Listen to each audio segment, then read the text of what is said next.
Part 25. The Rebirth of Space, the Lucky Girl from a Farm Family. Author, He Would Fire Every. Chapter 241. Chapter 241 Cold Arrow. Gu Huayu took Gu Jinglin to the study room. When everyone met, it was indispensable to greet each other.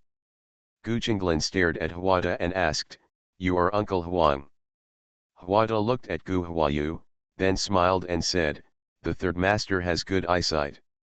Gu Jinglin turned to look at Sui-er, "So, you are the shopkeeper Sui-er?" Sui-er smiled and cupped his hands towards Gu Jinglin. Gu Jinglin stared at their faces and asked, "How is this done?" Hua laughed and said, "It's all the result of the princess. Let's all talk together." Gu Chengliang came back from school and learned that Gu Jinglin was here. He went to the study and invited Gu Jinglin to his study. Huada said to Gu Huayu, "Princess, yesterday we signed a contract with Lu Mingzhi, the owner of Tianhe Trading Company. Tianhe started his business by opening a medicine shop, and his semicolon opened to Jiangnan and Guangdong. Because he was selling medicinal materials back and forth, he started to build leather goods and silk shops. Later, Tianhe started making grain, oil, rice, and noodles. The Lu family are good at doing business, and the businesses they are involved in are doing well in the industry. The Lu family is in the capital and can be regarded as a big plutocrat, as the princess often calls it.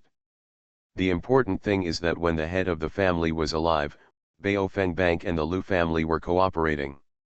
The head of the family passed away, and after the contract between Tianhe and Baofeng expired, the Lu family did not renew the contract. Gu Huayu knew that Huada was in contact with Lu Mingzhi, but she didn't expect that Tianhe and Baofeng still had a history. Gu Huayu gave Huada a thumbs up and sincerely praised, "Uncle Hua is amazing." Huada pursed the corners of his mouth and said humbly, "What's so great about me is that our Dichang Bank has a good prospect. The Lu family thinks it will be profitable to do business with us."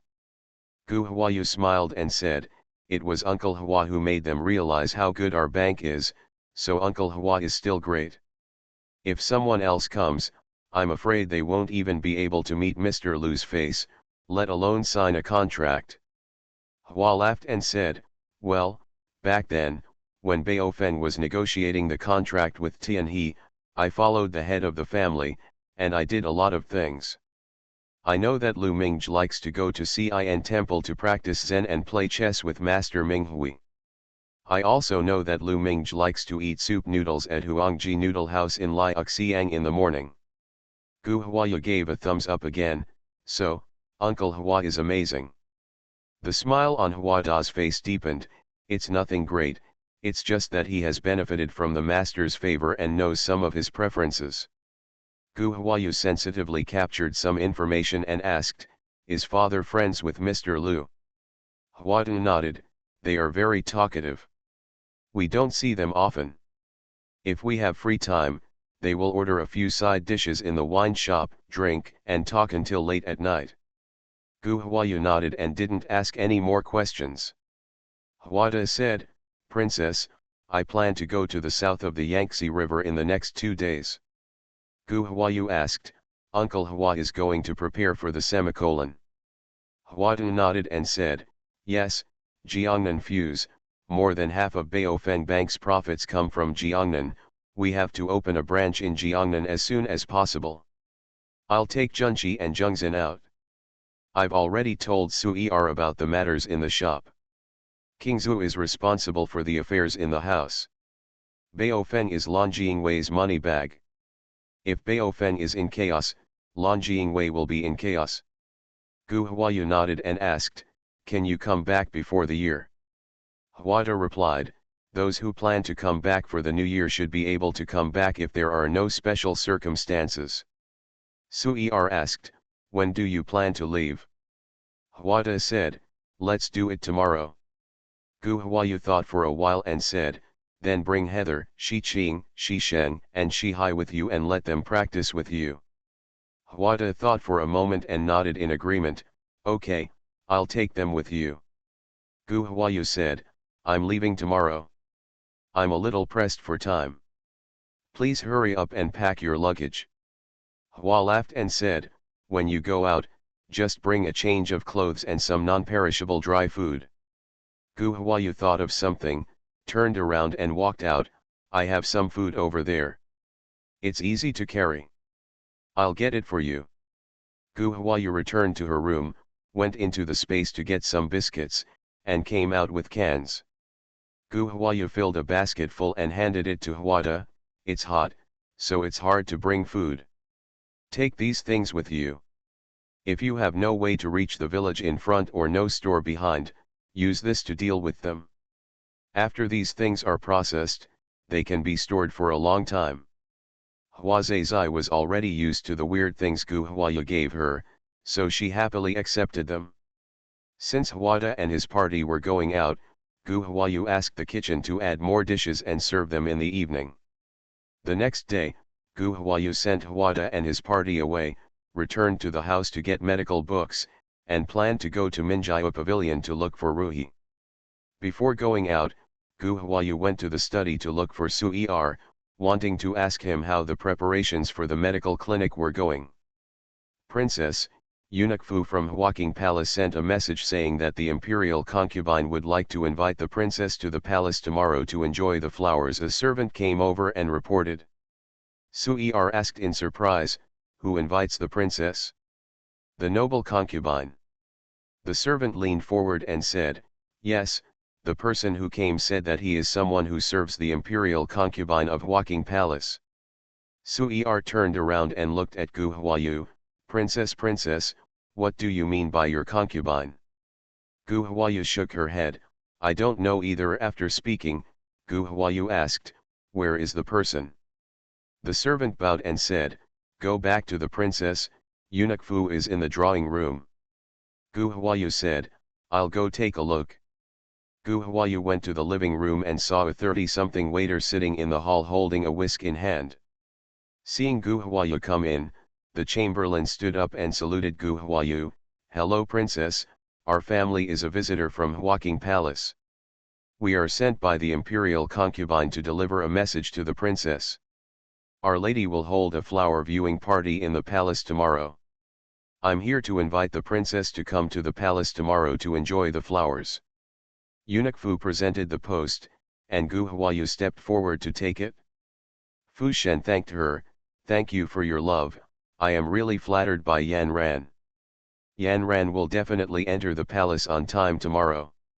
Landong handed over the money bag and said, thank you, father-in-law, for your kindness. I would like to invite you to have a cup of tea. Eunuch Fu took the money bag, put it into his sleeve pocket, and said goodbye. It's getting late, let's say goodbye first. Gu Huayu sent Eunuch Fu out. Back in the courtyard, Su'er came over and asked, Princess, are you really invited by the noble concubine? Gu Huayu handed the post to Su'er casually. Su'er opened it and read it, then asked, Princess, will you go to the appointment tomorrow? Gu Huayu replied, go, it's not the hangmen banquet, what's there to be afraid of? Su'er clasped his hands on his chest and asked in confusion, the princess has no contact with Huaking Palace. Everything is fine. Why did the imperial concubine send me the post? Gu Huayu said calmly, don't worry, it's okay. We have just arrived in the capital. Who are we familiar with in the palace? The emperor made me a princess, and I will inevitably move around in the future. Please hurry up about the medical clinic. Let's try to open it before the Mid-Autumn Festival. Su'er bowed and stepped down. Gu Huayu took the medical book and asked Qingyu to take him to Minjiao Pavilion. As soon as Gu Huayu's car arrived at the back door of Minjiao Pavilion, she saw Fugui driving out, and the two cars almost collided. Qingyu shouted, Fugui, where are you going in such a hurry? Control. Fugui hurriedly grabbed the horse, stopped the carriage, turned back to Qingyu and said, send Ruhi back to the British government. The sixth master is injured. When Gu Huayu heard that Lu Ziqin was injured, she raised the curtain with a bang and asked urgently, how long did it take? How did it get hurt? Gu Huayu jumped out of the car as she asked. Hearing Gu Huayu's voice, Ruhi raised the car curtain and said, Master, I just received a letter saying that Mr. Lu was shot with a cold arrow when he went out. I don't know the specific situation. After hearing this, Gu Huayu said, Wait for me, I will go with you. After saying that, Gu Huayu turned around and ran back to the yard, rushed all the way to the second floor, entered the room and quickly changed into men's clothes, then went out carrying the medical kit. Bauer shouted, Master, where are you going? Gu Huayu had no time to pay attention to him, so she replied without looking back, Go and save people, you can stay at home and read. Gu Huayu returned to the back alley, jumped on the carriage, and said to Fugui, Let's go. After saying that, he opened the curtain and said to Qingyu, Let someone go and investigate and find out who attacked Mr. Lu. Qingyu raised his voice and responded, I understand, little one. Ruhi held the medical box handed over by Gu Huayu and watched her tie her hair on top of her head with a peachwood hairpin. Applying it on the face again, the snow-white skin immediately turned dark yellow. Coupled with a fine blue dress, the beautiful princess instantly turned into a little boy who looked a little uninspired. Gu Huayu said while tidying up, I'll come into the house later, I'll be your servant. Ruhi nodded and said, Yes, master. Gu Huayu looked up at him and said, From now on, my name is Xiao Yuan, you can just call me Xiao Yuan. How far away? Gu Huayu nodded, Yes, remember it, so you don't have to worry about it.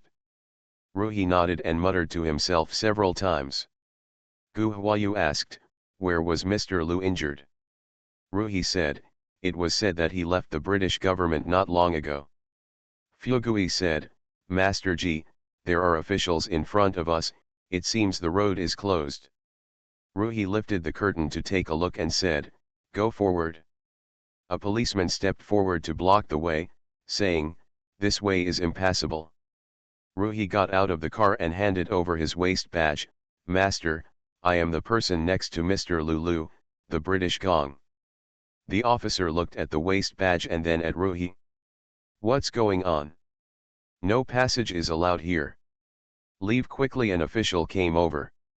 Ruhi raised his head and looked over, cupped his hands and said, Commander Lin. Commander Lin recognized Ruhi, clasped his fists and said, G is in charge, G is in charge, you have to go back home, hurry up. Ruhi took the badge back from the guard, bowed to Commander Lin and thanked him, Commander Lin, thank you. Commander Lin said, Go back quickly and take a look. Mr. Lu is seriously injured. Just as G jumped into the car, the rich man drove to the British government. Gu Huayu looked away and asked, A person from the military and horse division? Ruhi nodded and said, Yes, Zikan District Commander Lin Ling. Gu Huayu's face sank, the people in the military and horse division are all alarmed. It seems that the situation is not optimistic. Fugui, hurry up. The rich and the noble respond while waving their whips at the horses. The carriage turned onto Qingyuan Street, and soon arrived at the gate of the British government house. Ruhi showed his waistband, and the concierge let the carriage in. Ruhi sat next to Fugui, directed Fugui to turn left and right, and parked the car at the entrance of Shu Cinema. Ruhi turned around and wanted to help Gu Huayu carry the medical kit, but Gu Huayu reminded him, I am Xiao Yuan, your servant. Ruhi reacted and took Gu Huayu into the courtyard. When Daong saw Ruhi, he hurriedly said, Master Ji, I am in the upper room. Ruhi took Gu Huayu to the upper room. The corridor was full of people.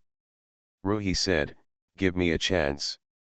The servant turned to look at Ruhi and quickly got out of the way.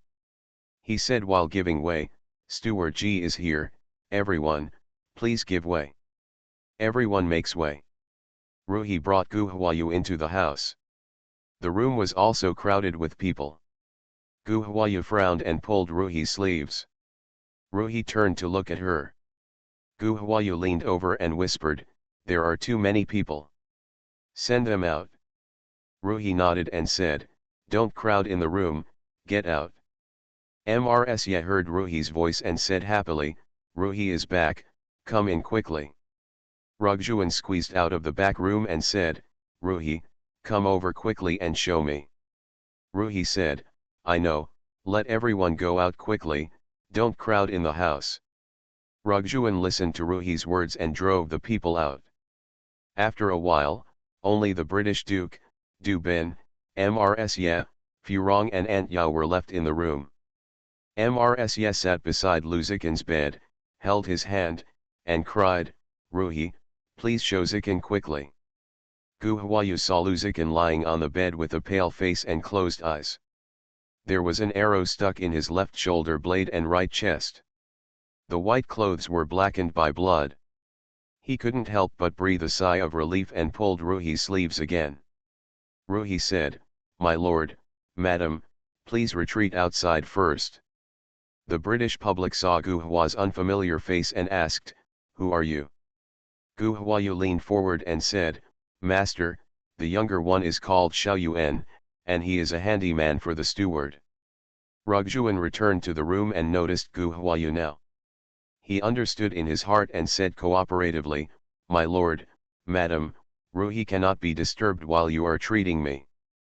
Please retreat outside first. Mama Yao went over to help Mrsya and comforted her, Madam, let's go out first and treat Mr. Lu without delay. Mrsya let go of Luzikin's hand, stood up and looked at Ruhi, hurry, and show Zikin. The British Duke looked at Luzikin on the bed and retreated to the outside with a sullen face. Gu Huayu said to Rugjuan, Go to the door and guard it. Don't let anyone in. Rugjuan nodded in agreement, went out, and closed the door behind him, guarding the door himself. Gu Huayu took a step forward, stuffed a life-sustaining pill into Luzikin's mouth, and then checked the wound. After checking his pulse, Ruhi said, Master, my pulse is very weak. Seeing Gu Huayu stuffing something into Luzikin's mouth, he asked, Master, what did you feed me?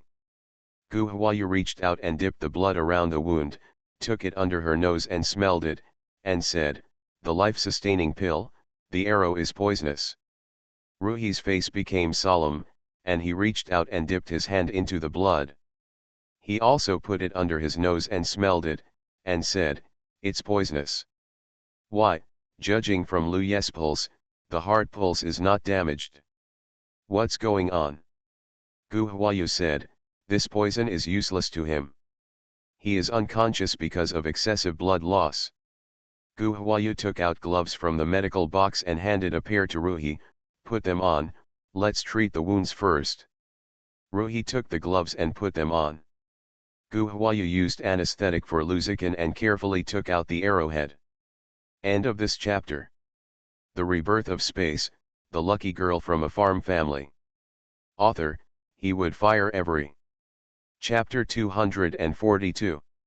Chapter 242 Vicious. Ruhi looked at the barbed arrow and said, The other party wants Mr. Liu's life. Gu Huayu lowered her head to sew Luzikin's wound, but did not reply to Ruhi's words. Isn't this obvious? Isn't it because the arrows are coated with poison so they are foolproof? What the other party didn't expect was that Luzikin's body was not afraid of poison. Ruhi put down the arrow, came over to look at Huayu's wounds, and asked, Master, is my body invulnerable to all poisons? Gu Huayu didn't raise her head, I don't know. Let's try it when he gets better. We can't tell outsiders about this matter. We just need to know. Ruhi nodded in agreement, I understand, little one. Gu Huayu treated the wound, then cut off a piece of Luzikin's blood-soaked clothes, wrapped them and put them in the medical box. If she guessed correctly, the poison should be curare wood. He said to Ruhi, change your clothes for Zikin. Ruhi leaned down and took some clothes from the closet for Luzikin to change into. Asked, Master, when will I wake up?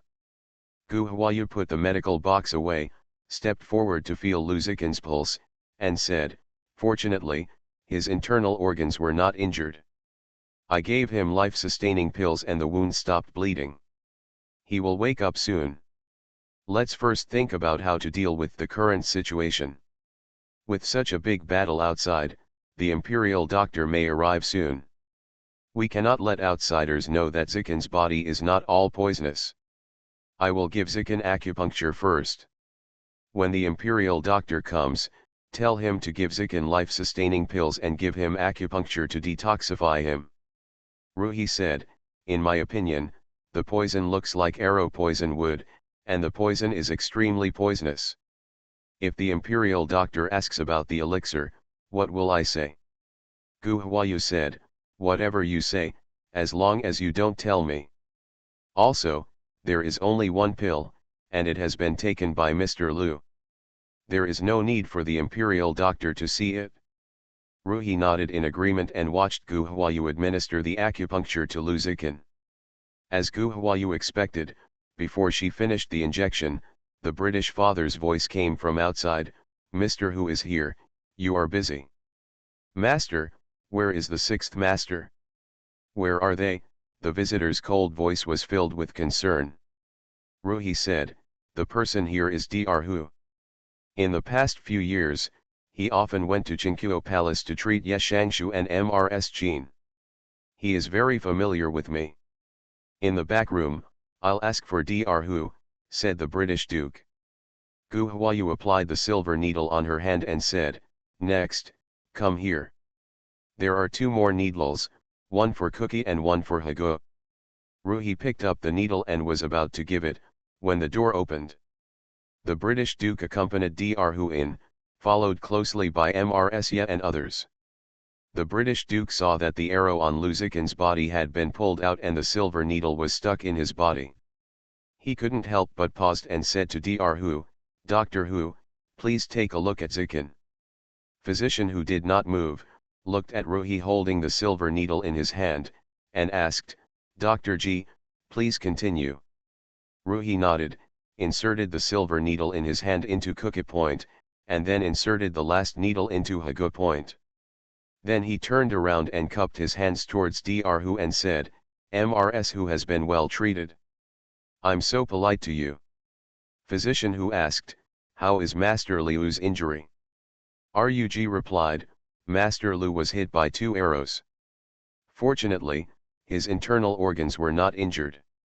However, the arrows were poisonous. When the younger one came, Master Liu's breath was weak. The younger one was given acupuncture, hoping that Master Liu could hold on. Physician Hu took a step forward and stretched out his hand to feel Lu Zikin's pulse. Mrs. Ye stared at Dr. Hu closely. When Dr. Hu put down Lu Zikin's hand, she asked, Mr. Hu, how is Zikin doing? Physician Hu did not reply. He stood up and checked Lu Zikin's wound. When he saw that the wound was treated very well, he raised his head and looked at it with admiration. Then he picked up the arrow on the table and looked at it carefully. He raised his head and said to the British Duke and Mrs. Ye, the poison on the arrow is kurari wood, and this poison is extremely poisonous. After hearing what Dr. Hu said, Mrs. Ye felt her head buzzing and she fell to one side. Mama Yao quickly supported Mrs. Ye and shouted urgently, Madam. Furong came over to help, and Dr. Hu said, Hel Mrs. Ye to the chair and sit down. Gu Huayu brought a chair over and asked Mrs. Ye to sit down. Physician Hu went over to check Mrs. Ye's pulse. The British Duke asked, how? Physician Hu said, it's nothing serious. Madam is just having a heart attack due to a heart attack. She fainted for a while. She will wake up after taking a rest. Mami Yao from the British Royal Court said to Furong, help your master down so that he can be taken care of. Mama Yao and Furong helped Mrs. Ye out of the house. Physician Hu turned to the bed, reached out and looked at Lu Zikin's eyes, mouth, and nose, and frowned in thought. The British minister stood beside Dr. Hu and asked, how is it?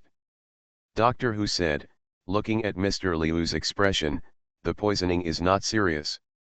Dr. G, besides treating Mr. Liu's wounds and applying acupuncture, did you do anything else to Mr. Liu before? Seeing that Dr. Hu was suspicious, Ruhi said truthfully, I'll give Mr. Lu a life-sustaining pill. Oh? Life-sustaining pill? What kind of pill is this? Can you show me? Dr. Hu's eyes were filled with earnestness. Physician who has been practicing medicine for many years and is well aware of the overbearing toxicity of curare. Otherwise, curare would not have the reputation of sealing the throat at the sight of blood. What kind of elixir can cure this poison? Ruhi spread his hands and said regretfully, I'm sorry, the pill was not made by me. It was given to me by my master, and there is only the last pill left. Physician who became more and more curious, and then asked, who did Dr. G study under?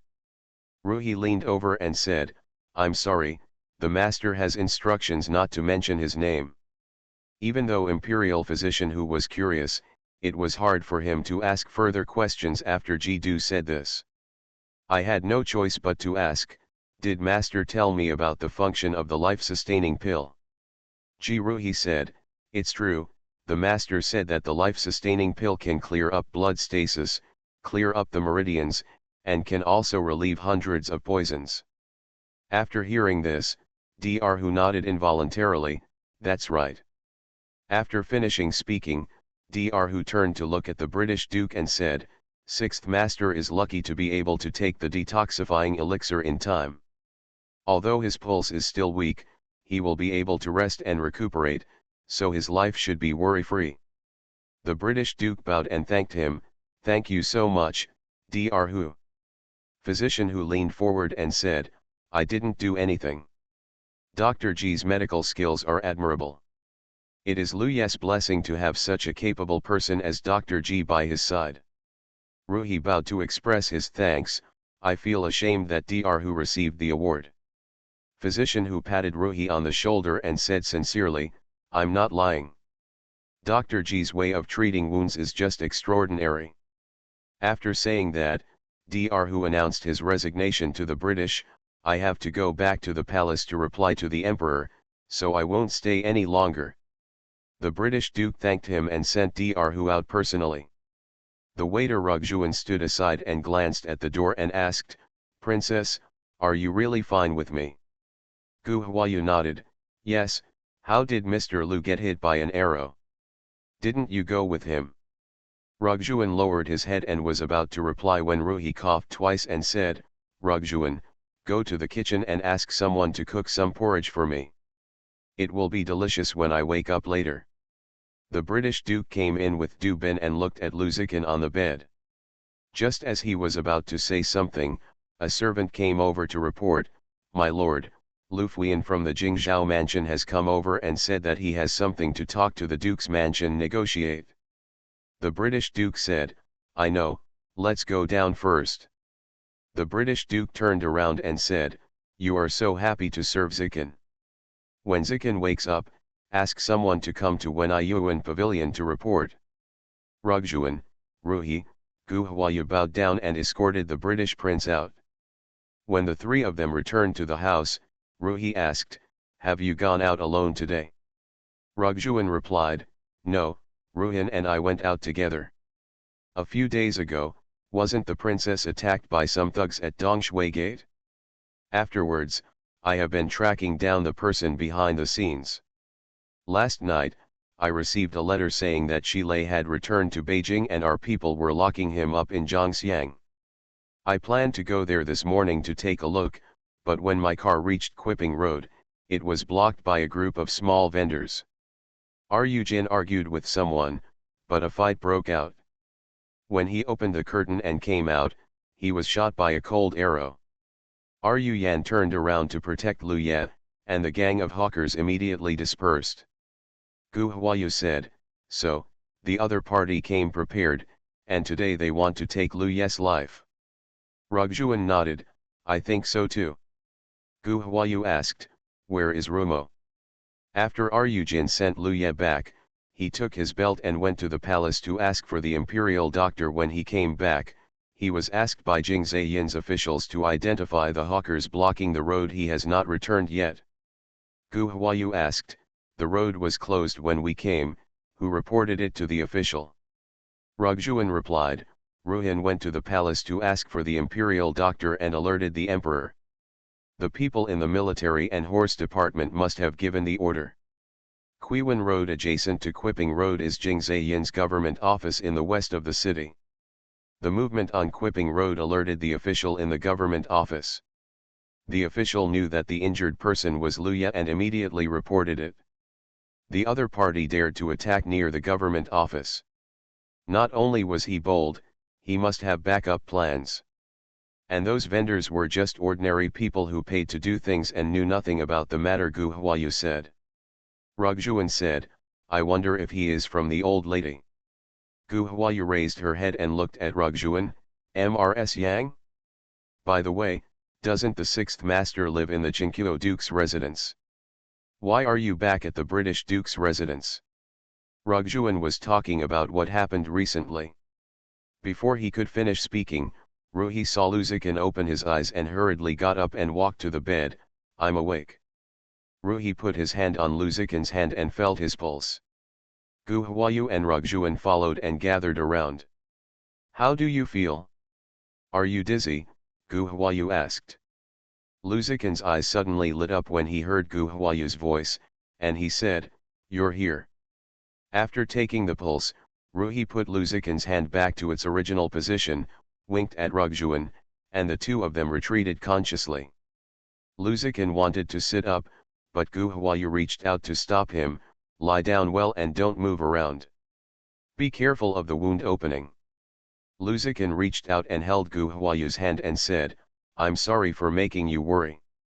Gu Huayu hooked the brocade stool with her legs, sat down on the edge of the bed, rubbed her face against Luzikin's hand, and said with lingering fear, Fortunately, you are okay, otherwise, what do you want me to do?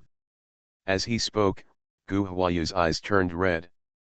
Seeing Gu Huayu shed tears, Luzikin quickly comforted her and said, Xiao, don't cry. When you cry, in addition to my wound pain, my heart also hurts. Gu Huayu looked up, trying to force back the tears. The more she did this, the more her tears rolled down. Gu Huayu let go of Luzikin's hand, raised her hand to cover her face, and took a deep breath to calm down her emotions. She doesn't know what's wrong with herself? When she heard that he was injured, she didn't cry, but her heart was high and she wished she could teleport to him. After seeing him, she could calm down and heal him. At this time, when he woke up and could talk to her, she was in a state of confusion. The worry, fear, and even some grievances in her heart rushed out uncontrollably. Not at all like a drunken self. Luzikin moved his body to the bed, stretched out his hand to pull Gu Huayu's clothes, and said softly, Xiao, don't cry, today is just an accident. I promise, I will be more alert next time, so as not to put myself in danger again. Among the tears that Gu Huayu had finally put away burst out of her eyes again amidst Luzikin's persuasion. Old madam, uncle, hello. Rugjuan's voice sounded outside the door. Where is Zikin? How is he? Mrs. Jean's voice sounded. Stop crying, Grandma and the others are here, Luzikin reminded. Gu Huayu naturally heard Mrs. Jean's voice, panicked, and turned around to go to the lavage room. Luzikin saw Gu Huayu turning around and leaving, and wanted to tell her not to avoid him, but he saw that she had already closed the bathroom door. Luzikin turned to look at the door and saw Rugjuan standing at the door, politely letting his grandmother and others enter the house. Mrs. Jean entered the room and saw Luzikin smiling at her. She breathed a heavy sigh of relief, walked to the bed and asked, Zikin, are you seriously injured? How do you feel? Luzikin was relieved again. The family members felt relieved when they saw that Luzikin was in good spirits. Mrs. Jean did not see her daughter, so she asked, where is your mother? Why haven't you seen her? Rugjuan said, my wife heard that the arrow taken from my body was poisonous, and my blood rushed to my heart and I fainted. The Duke of Guo asked my wife to help her back to rest. After hearing this, Mrs. Jean's face suddenly changed. The arrow is poisonous. How vicious is this man's heart? Did he come here with the intention of taking your life? Luzikin's heart sank and he turned to glare at Rugjuan. Rugjuan realized that he had made a mistake, so he lowered his head and said nothing more. Elvizikin had just woken up and had not had time to ask about the situation. With his grandmother in front of him, he was worried that the old man would be worried if he knew too much, so he cheered up and comforted him. "Grandma, don't worry, I will have someone investigate thoroughly." Yeminghao said, "You can rest in peace and recuperate. The emperor has ordered that people from Jingzayin and the Bingma division conduct a thorough investigation." Luzikin was stunned again and said, "You actually alerted the emperor?" Rugjuan said, "My situation at that time was too dangerous. Ruhin sent me back, took my badge and went to the palace to ask for the imperial doctor. Since I have invited the imperial doctor, the emperor will naturally be alarmed." Elvizikin asked, "Has someone from the Taiyuan hospital come?" "Who is it?" Rugjuan leaned forward and said, "Mr. Hu has been here." When Dr. Hu arrived, Ruhi had already helped me remove the arrow, treated the wound, and administered acupuncture to detoxify me. Dr. Hu took my pulse and saw me. It's no big deal, so I'll go back to the palace to reply to the emperor." Luzikin took the opportunity and said, "Mr. Hu said it's fine, so of course it's fine. Grandma doesn't have to worry." Mrsgn saw that Luzikin looked tired, so she said, "Mom, since Zikin is fine, let's let him have a good rest and go see Sister Shan first, and then come to see Zikin another day." Okay. End of this chapter.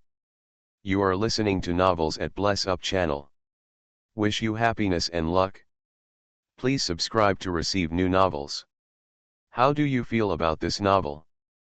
Please like and leave a comment. The Rebirth of Space, The Lucky Girl from a Farm Family. Author, He Would Fire Every.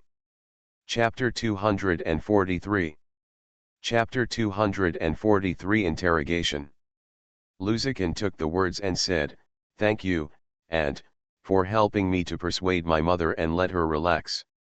I will take care of her for a few days." Mrsgn said, "You don't have to worry about anyone, just take care of yourself. I hope you recover soon." Elvizikin nodded and said to Rugjuan, "Send Grandma and Aunt off for me." Yeminghao came over to help Mrsgn. "If you have anything to give me, Rugjuan will serve your master well. Let's go and I'll come see you tomorrow." Elvizikin nodded and said, "Okay." Rugjuan still sent Mrsgn and others out. Gu Huayu and others went out before coming out of the bathroom. Luzikin said, "Grandma and the others are not outsiders, so there is no need to avoid them." Gu Huayu said, "I know, I'm worried about outsiders coming in with Mrsgn, and I don't want to explain more." Luzikin nodded, pointed to the brocade stool beside the bed, and motioned for Gu Huayu to sit down. Gu Huayu returned to her previous seat and sat down, and asked, "Are you tired?" After talking for a while, Luzikin felt a lot less energetic and his eyelids felt heavy. He nodded truthfully, a little sleepy. Gu Huayu took his pulse, took out a pill and handed it to him, saying, "Take it, don't think about anything, have a good sleep, I'll see you again tomorrow." Luzikin said with some reluctance, "Can you stay?" Gu Huayu held the water glass and handed it over, "You will sleep for a longer time this time. I promise you will see me when you wake up." Luzikin drank water and took the elixir from Gu Huayu's hand. Gu Huayu said softly, "Close your eyes and sleep." Luzikin nodded and closed his eyes. Gu Huayu sat on the edge and did not leave. She held her chin in her hands and looked at Luzikin. Luzikin didn't hear the footsteps leaving. He opened his eyes and looked at Gu Huayu. "You haven't left yet?" Gu Huayu smiled and said, "Don't worry, I'll wait until you fall asleep before leaving." "Go to sleep." Luzikin pursed the corners of his mouth and closed his eyes again. Gu Huayu looked at Luzikin's slightly raised corners of his mouth in a daze. "Master, "Are you asleep?" Ruhi came in and saw Luzikin asleep, and asked softly.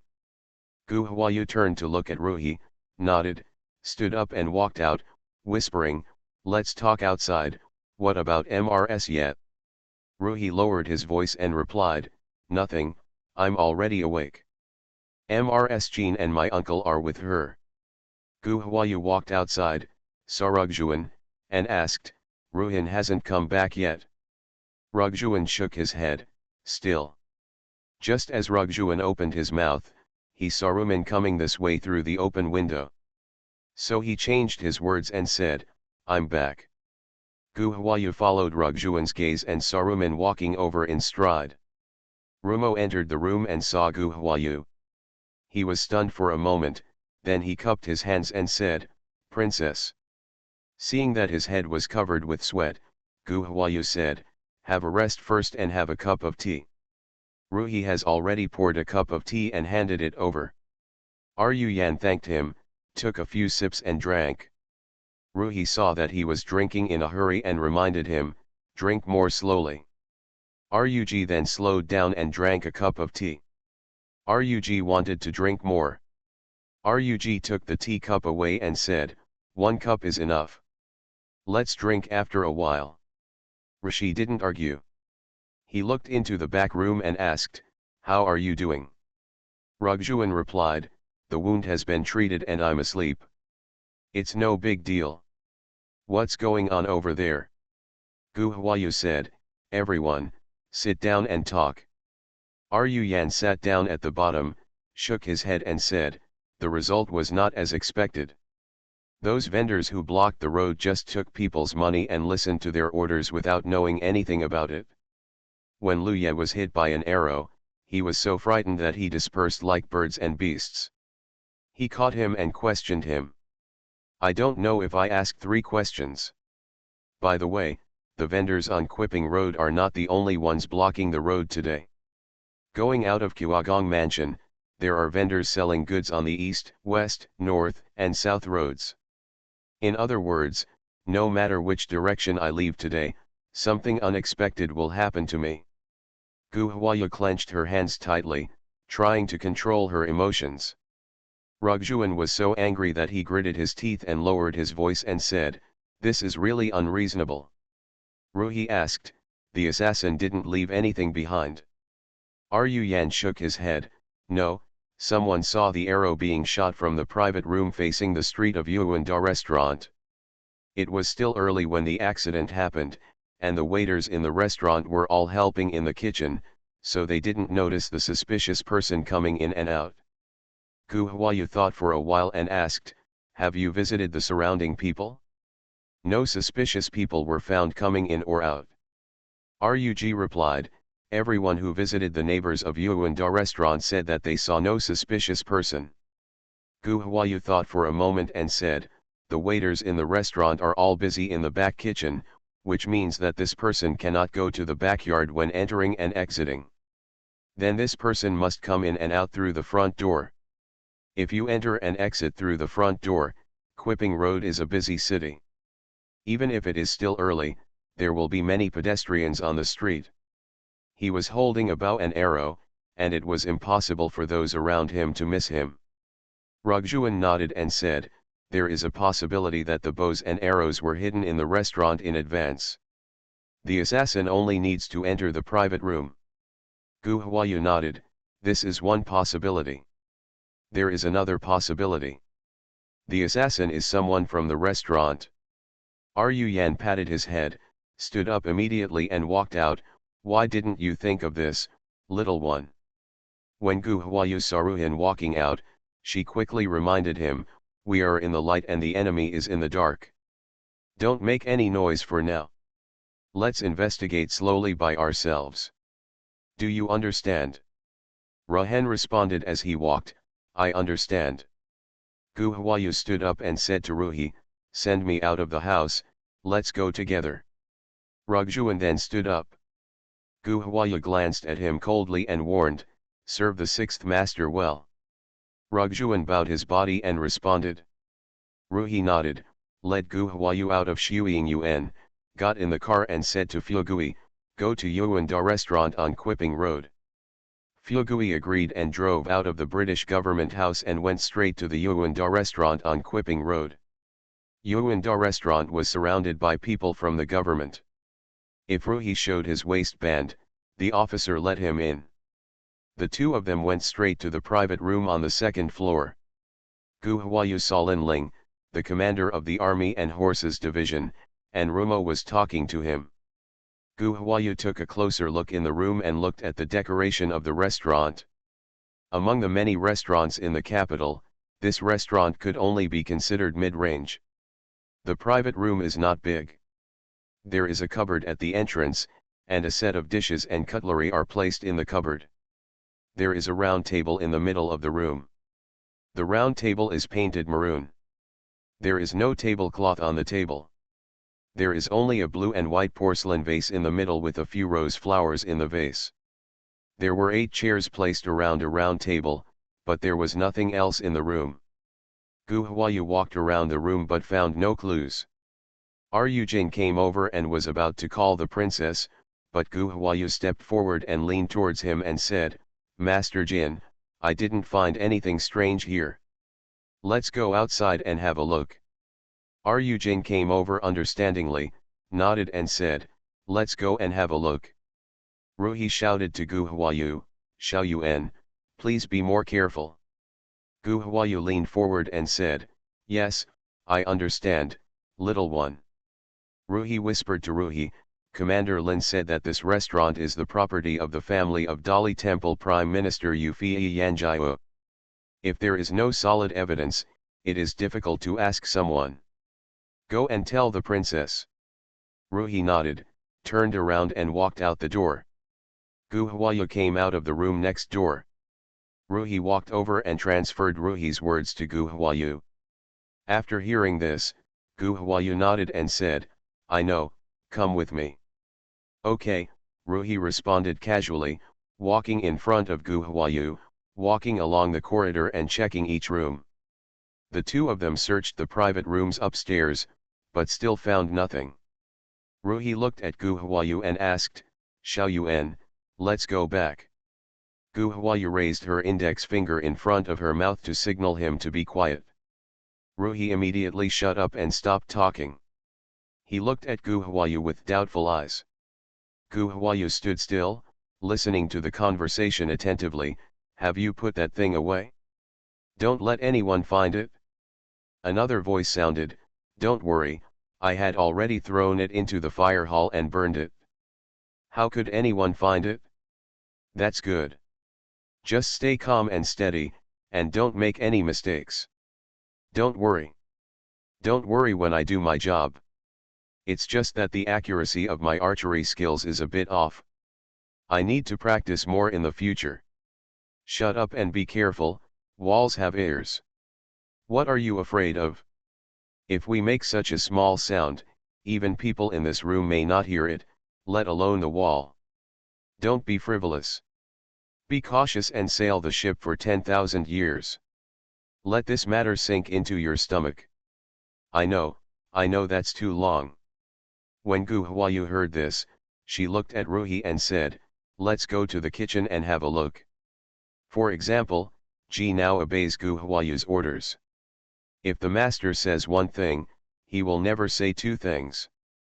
"Okay, let's get off from here." The two of them went to the backyard. The restaurant was surrounded by officers and soldiers, and the restaurant could not do business, and no one in the store could leave. The boss, the cook, and the waiter were all sitting on the porch in the backyard chatting. Most of the officers and soldiers were in the front yard, and there were only a few guards guarding the back gate in the backyard. When Ruhi and Gu Huayu went to the backyard, everyone who was chatting stopped and looked up at the two of them. Gu Huayu and Ruhi walked along the corridor under the attention of everyone, looking at the people on both sides as they walked. Gu Huayu's eyes were so cold that those who looked at her did not dare to look at her and lowered their heads. Gu Huayu walked very slowly until she reached the end of the corridor. In addition to looking at the people in the corridor, she also checked the rooms from room to room, even the storage room where the sundries were stacked. There was no one in the room. Gu Huayu said to Ruhi, "You ask, are all the people in the restaurant here?" Ruhi opened his mouth and asked, "Who is the leader here?" Everyone looked at each other, and someone said, "The chief shopkeeper and the second shopkeeper are all in the front yard with the official. We are all working here, and there is no boss." Gu Huayu said softly, "Ask them if everyone is here." "Except for the first shopkeeper and the second shopkeeper, is everyone in the restaurant here?" Someone stood up to take a look and said, "Except for the two shopkeepers, we still need some seedlings and 2 water. The rest are here." Ruhi asked, "Have you seen any suspicious people coming in and out today?" Everyone shook their heads. Gu Huayu said to Ruhi, "You ask one by one. I want to listen to their voices.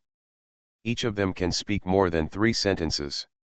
As soon as Ji understood it, he began to cross-examine. Gu Huayu was pacing nearby, focusing on the person talking to Ruhi. Ruhi asked each one by one, what their names were, what time they arrived at the restaurant this morning, whether they went to the private room in front, etc. Ji and Ruhi asked the last few people, but still didn't hear the previous voices. Gu Huayu walked towards Ruhi.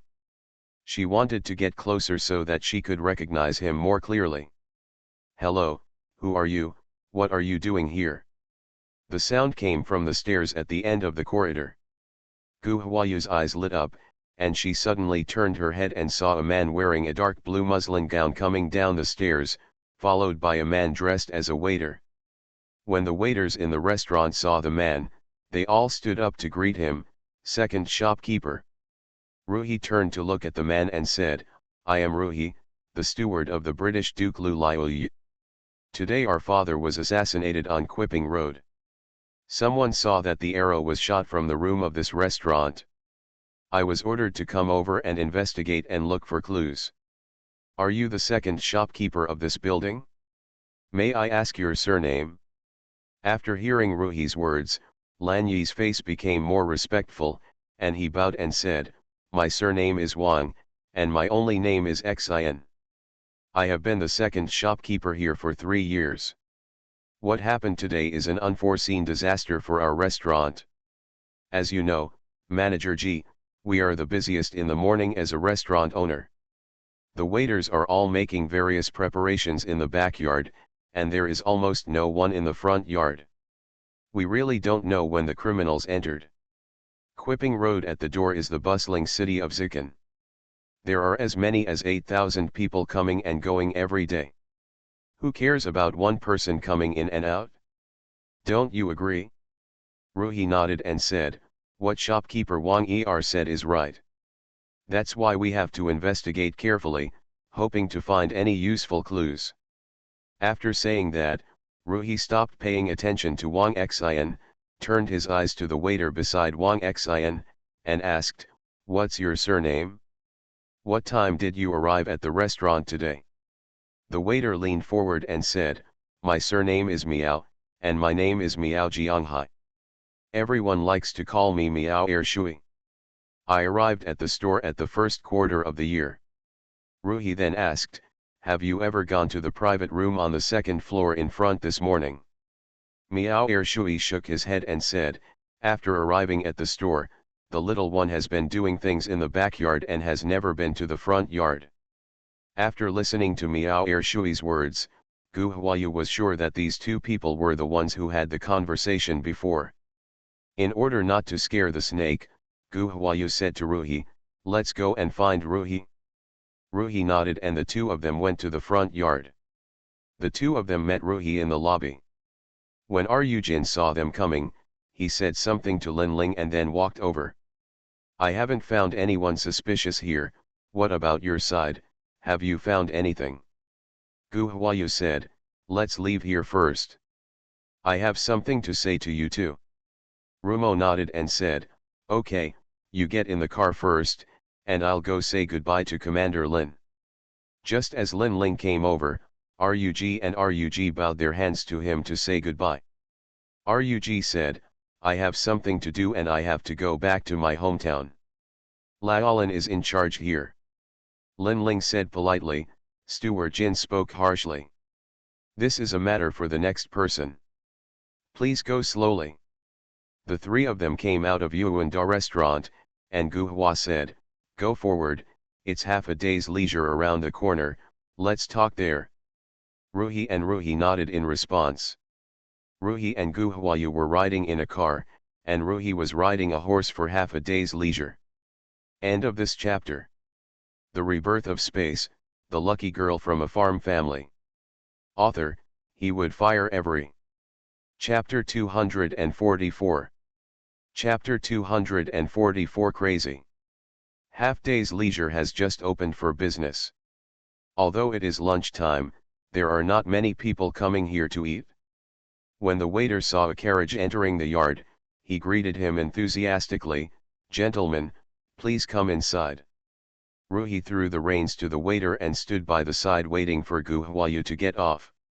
Han Shi happened to be here today. When he saw the waiter coming out to greet him, he followed him out.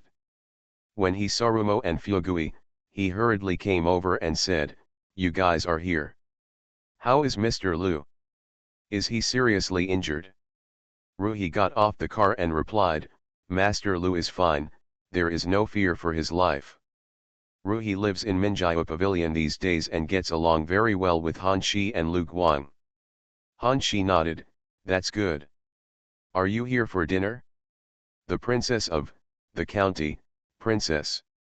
Just as Han Shi was about to let the two of them enter the house politely, he saw a man who looked like a young boy coming out of the car. After a closer look, he recognized Gu Huayu. Think about the relationship between your master and Mr. Lulu. Something happened to Mr. Lulu, so it's not surprising that his master appears here. Gu Huayu nodded towards Han Shi and said, let me bring some food up. You come up too. I have something to give you. Han Shi nodded in agreement. Ru Yan looked around and asked, half a day's leisure is the princess's property. After Lu Zikan got acquainted with Gu Huayu, most of the matters related to Gu Huayu were dealing with Yuan and Rugjuan. Rumo had little contact with and understanding of Gu Huayu. He knew that Gu Huayu owned a rouge shop on Daowen Street, but he did not expect that the half-day leisure that suddenly popped up in the capital was also owned by Gu Huayu. Gu Huayu nodded, yes, let's go in. As he spoke, Gu Huayu walked forward. The three of them went to the innermost room on the second floor. After a while, Han Shi came in with tea and placed a cup of melon slices in front of Gu Huayu. Place a cup of taiguanyan in front of Ruhi again, listen to Ruhi, you like taiguanyan as much as he does. Ru Yan bowed and said, thank you, I'm very considerate. Gu Huayu said to Han Shi, you can sit down too. Han Shi bowed to himself and said, okay. At Yuanda restaurant, after shopkeeper Wang Er and Miao Er Shui appeared, Gu Huayu asked him to leave. Intuitively, Ruhi felt that Gu Huayu had locked onto these two people. What did Gu Huayu hear? I wanted to ask if I was at Yuanda restaurant. Master, is there any suspicion between shopkeeper Wang Er and Miao Er Shui? Gu Huayu nodded and said, Sixth Master is the hand of Miao Er Shui, and the bow has been burned in the fire hall by him. Miao Er Shui should be under the command of Wang Xin. Han Shi, please ask someone to find out what is the relationship between Miao Er Shui of Yuanda restaurant and shopkeeper Wang Er. Han Shi bowed down and left the room to make an explanation. Gu Huayu looked at Ruhi and asked, Commander Lin said that Yuanda is the property of the Yu family, and the sixth master has some trouble with the Yu family. Ru Yan shook his head, our father is kind to others and is famous for his good temper in the capital. How can we offend others? Han Shi came back after explaining his subordinates, and happened to hear Ru Yan's words. He took over the words with disapproval, who said that if you have a good temper, you won't offend others. Only children will judge whether they offend others based on the good or bad temper of others. Ruhi glanced at Ruhi and said, normally, there is no conflict of interest between the sixth master and the Yu family. How could he attack the sixth master? After the incident, Jin has been conducting an investigation with the government officials. Everyone has been busy for a long time without any clue. Gu Huayu went to the backyard and found the murderer. Jin felt a little dissatisfied and asked, Princess, are you sure it was the second shopkeeper and Miao Er who did it? Gu Huayu nodded. Jin asked, why? How come the princess is so sure that these two are the murderers? Ruhi didn't like the way Ruhi asked, why for what? The master said it must be so, why are there so many problems? If you don't believe it, why don't you ask shopkeepers Miao Er Shui and Wang Er? Gu Huayu was not angry at Ruhi's question. The same thing, if it were her, she would also be curious about how she knew it. It's just that Ruhi defended her in front of Ruhi, which surprised her. Gu Huayu said, I can tell you that the murderer is Miao Er Shui, you can capture Miao Er Shui and come back for questioning. However, before you capture Miao Er Shui and bring him back, you have to think clearly. Miao Er Shui is just a small character. How many useful things can you get out of him if you capture him? What should we do? We know he is the murderer, but we still let him go. After Ruhi was kidnapped by Ruhi, he respected Gu Huayu a lot. Gu Huayu said, don't be impatient, just wait until I finish speaking. Rug bowed and said, I'm sorry, I'm impatient. Princess, please tell me. Ruhi glared at Ruhin again, and Ruhin scratched his head in embarrassment. Gu Huayu continued, now that the bow has been destroyed, we have neither physical evidence nor human evidence. Therefore, we cannot arrest the two of them openly and can only do it secretly. After a while, Jin arranged for people to capture Miao Er Shui. Han Shi kept an eye on Wang Xian. If Miao Er Shui was arrested, Wang Xian would be in a panic. Wang Xian either fled or contacted his family. According to my observation, Miao Er Shui spoke casually in front of Wang Xian. The relationship between the two was not like that of a superior and a subordinate. Wang Xian's words to Miao Er Shui were full of concern. If something happens to Miao Er Shui, Wang Xian will probably try to save him. Let's follow the clues and find the person behind it. Good idea, let's go now. After saying that, Yan was about to get up. Why are you in a hurry? Come over after you have eaten. Gu Huayu turned to Han Shi and said, go and see if the food is ready. As soon as Han Shi stood up, there was a knock on the door. The person who went to inquire came back and reported, Boss Han, Wang Xian, the second shopkeeper of Yuanda restaurant, and Miao Er Shui, the second innkeeper, are cousins. Miao Er Shui's mother, Wang, is Wang Xian aunt. Han Shi nodded, I understand, go down. Gu Huayu said, that's right, do as we say. Fugui said at the door, Princess, the dishes have been set. Gu Huayu stood up and said, go and eat. After eating, you can work better. Ruhi asked, Master, where is the little one? What will the little one do next? You go back and watch over Mr. Lu after dinner. Mr. Lu may have a high fever at night. Ruhi bowed his head and responded, okay, I understand. At Yuanda restaurant, Wang Xian watched Gu Huayu and Ruhi leave, then turned to Miao Er Shui and said, did they discover something? Miao Er Shui looked at Wang Xian and asked, are you too nervous? What can they find? It's just a routine question. Wang Xian looked at Gu Huayu in the distance and said, the thin man makes me feel weird. Miao Er Shui looked over and asked, what's weird? Wang Xian shook his head, I can't tell. These days, you should be more careful and don't make any trouble, okay? Okay, how many times have you said this? Am I such an unreliable person? Miao Er Shui responded impatiently, turned around and left.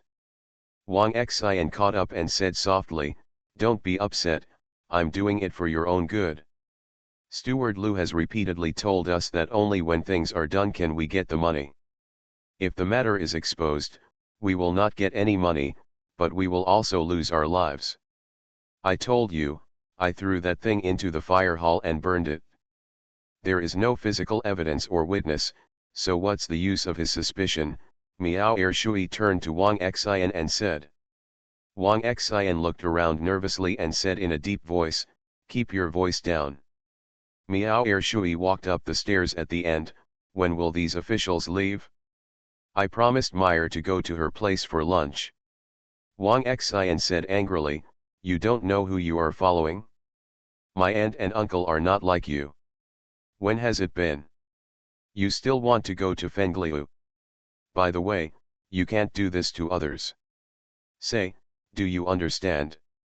Miao Ershui said, "Don't worry, I haven't told Mayor yet. Please hurry up about the money. I'm short of money recently, so I asked them to pay the money earlier."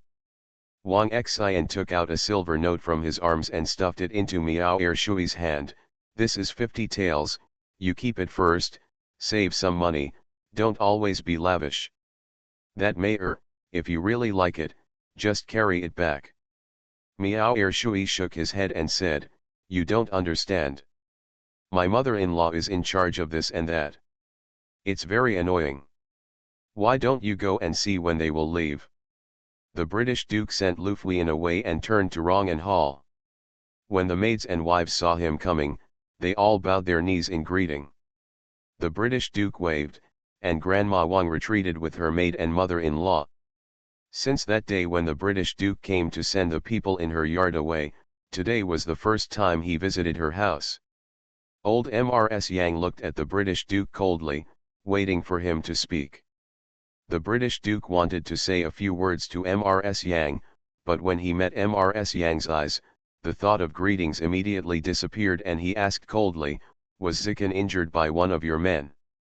After the people of Rongan Hall were replaced by the British public, Mrs. Yang lived like a living dead and had almost no idea about the affairs in the house. After hearing what the British Duke said, Mrs. Yang immediately became energetic, sat up straight, and said happily, "Injury? Then the evildoer is not dead? It is true that good people do not live long, and evildoers live for thousands of years. This scourge is so hard that you can't die no matter how hard you deal with it. You should also be careful, lest you die in his hands one day." Old Mrs. Yang returned to the British father-in-law with heart-wrenching words. When she saw the British father-in-law's face was as black as ink, Mrs. Yang was in a good mood. The resentment she had held in her heart for many days was finally vented. "I'm asking you, is it your people who did it?" the British Duke asked in a deep voice. Mrs. Yang raised her head and asked, "So what if it is? What if it is no? Are you going to kill me? Or send me to Zhuangzi? Lu Chao, let me tell you, if you dare to go against me today, tomorrow the Emperor's long case will present you with evidence of your crime." The British Duke said in disbelief, "You actually tell others these things? Aren't you afraid of doing harm to the Queen and the Prince?" Mrs. Yang snorted coldly, "Whether it's the Queen or the Prince, when do they have me in their hearts? They don't have me in their hearts, so why should I always think about them? Mr. Yang has thought a lot these days. Whether it is her daughter or her grandson, who has cared about her these days when she is injured? No one. They only have great cause in their eyes, when have they ever cared about her thoughts? The prince came to see her once, but he returned home because of that evil obstacle. If that evildoer doesn't return home, will the prince still come to see her?" Yang felt that she was living a very useless life. The British public was very angry. "I think you are crazy. You are a selfish thing." Mrs. Yang sneered and said, "The Duke of the State and I have been married for decades, and now I understand my concubine. Isn't it a little late?" The British male looked at Mrs. Yang as if she were a stranger. Yang asked, "What? The Duke of the country doesn't recognize my concubine?" The British public felt that the person in front of him was a madman, and he could not be serious with a madman. The British Duke snorted coldly, turned around and walked out. Seeing that the British father was about to leave, Mrs. Yang raised her voice in a hurry, "Lu Chao, stop here." As soon as the words came out, Mrs. Yang was also frightened by her own momentum. The British Duke stopped and turned to look at Mrs. Yang. Ms. Yang has stabilized her mind. She knows that after the British Duke leaves now, it will be difficult for her to step into Rangan Hall again. In order to fight for greater rights for herself, she simply kept saying her harsh words to the end. "Now that you are here, I will take the opportunity to tell you something. I have your handle in my hand. If you want to live this life in peace, you'd better not act like a patriarch in front of me. I won't accept your behavior. Furthermore, the title of the British Duke must be passed on to Xiren." The British public was angry and interrupted Yang before she could finish her words. "You are like Xiren, do you still want to inherit the title?" Mrs. Yang sat up with her hands propped up and stuffed a pillow behind her to make herself more comfortable. Then he looked at the British Duke and said slowly, "My lord, I am not negotiating with you, I am giving you the result I want. No matter what you think of Xiren, in my heart, Xiren is always a well-behaved and sensible eldest grandson who cares about me and is obedient to me. You can only inherit the title of the British Duke to him. This is one of them. Secondly, you don't need to dictate the affairs of Rangan Hall. I will send the people you bring into Zhuangzi. Thirdly, from now on, I will be in charge of the central government of the British government. Moreover, from now on, don't blame me for your concubine or prince. I will pretend that I never gave birth to her." The British Duke said in a deep voice, "What if I don't agree?" Mrs. Yang sneered, "Ask yourself, do you have a choice? If you don't comply with my request, it will be the worst possible outcome. I have nothing to be afraid of, dragging the British government, no, dragging the entire Lu family with me as a funeral companion." The British Duke stared at Yang and said nothing for a long time. Old Madame Yang stared back at him without giving in at all. The British Duke finally said, "You are the devil. If I had known." Mrs. Yang sneered and said, "Thank you for the compliment. If I had known today, why bother at the beginning? Decades have passed, what's the point of the Duke saying this again? I will give you 3 days to think about it. If you don't reply after 3 days, I will have someone bring the things up." The British Duke thought for a while and said, "It doesn't take 3 days. I will help you now. I have a condition. Shuiying Garden and Linglong Garden will not be under your control. You are not allowed to attack Zikin. Otherwise, I will immediately take over the sun then throw it to the military camp." Mrs. Yang thought for a while, nodded and said, "Okay, I agree." The British Duke didn't look at Mrs. Yang anymore, turned around and walked out. Mrs. Yang laughed heartily behind her. After laughing, she raised her voice and said, "My lord, please go slowly. I will respectfully see you off." Hearing the man's laughter, the British Duke felt a chill on his back and couldn't help but clench his hands. Du Ben was standing on the corridor.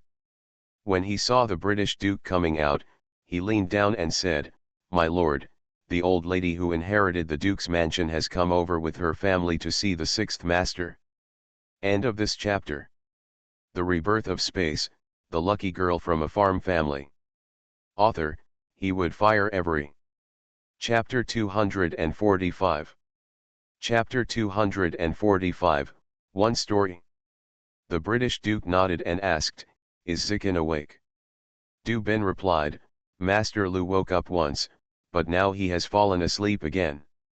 The British Duke asked, "Mrs. Jean is still in Shuiying Yuan now?"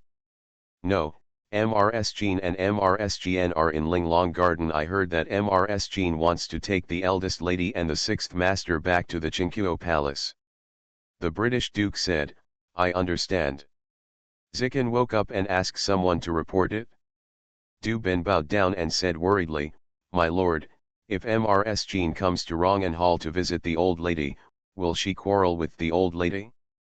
"Then what?" the old lady is in a bit of a mood. Even though Du Ben was on the corridor just now, he could hear all the conversations in the room. Judging from Du Ben's understanding of MRS Yang's heart is full of resentment. If MRS Jean comes to see her at this time, she may become MRS Yang's venting bag. MRS Yang can make a lot of noise in the house, but if she treats outsiders like this, the Duke's house will be completely disgraced. The British Duke was frightened when he thought about Yang's mad appearance. Seeing the British Duke's sullen face, Du Ben tentatively asked, "How about I ask someone to wait at the door? If MRS Jean and the others come, tell us that we, MRS Jean, have taken a rest. How about that?" The British Duke nodded, raised his hand and pressed his temples, and asked, "Okay, I will do as you say. Is Xiren in the house or out?" Since Yang cares about Lu Xiren, he has to win over Lu Xiren and use Xiren to deal with Yang. Du Ben leaned forward and said, "Young man, I'll let someone go find out." The British Duke nodded, "Let someone go and have a look. If Xiren is in the house, let him come to see me." Du Ben turned around and ordered his servants, who were ordered to turn around and leave. Ying asked as he walked, "Look, what happened today, could it be her doing?" Du Ben shook his head and said, "The old lady has been ill in bed these days, and the only servants left in Rong'an Hall are Grandma Wang and Fu Rong." But Grandma Wang and Fu Rong were busy serving the old lady every day and did not go out. It should not be the old lady's fault. Ying turned his head and looked at Du Ben, feeling slightly relieved, and said, "It's not her, so she can just say it's not. Why do you say that there is something but there is nothing?"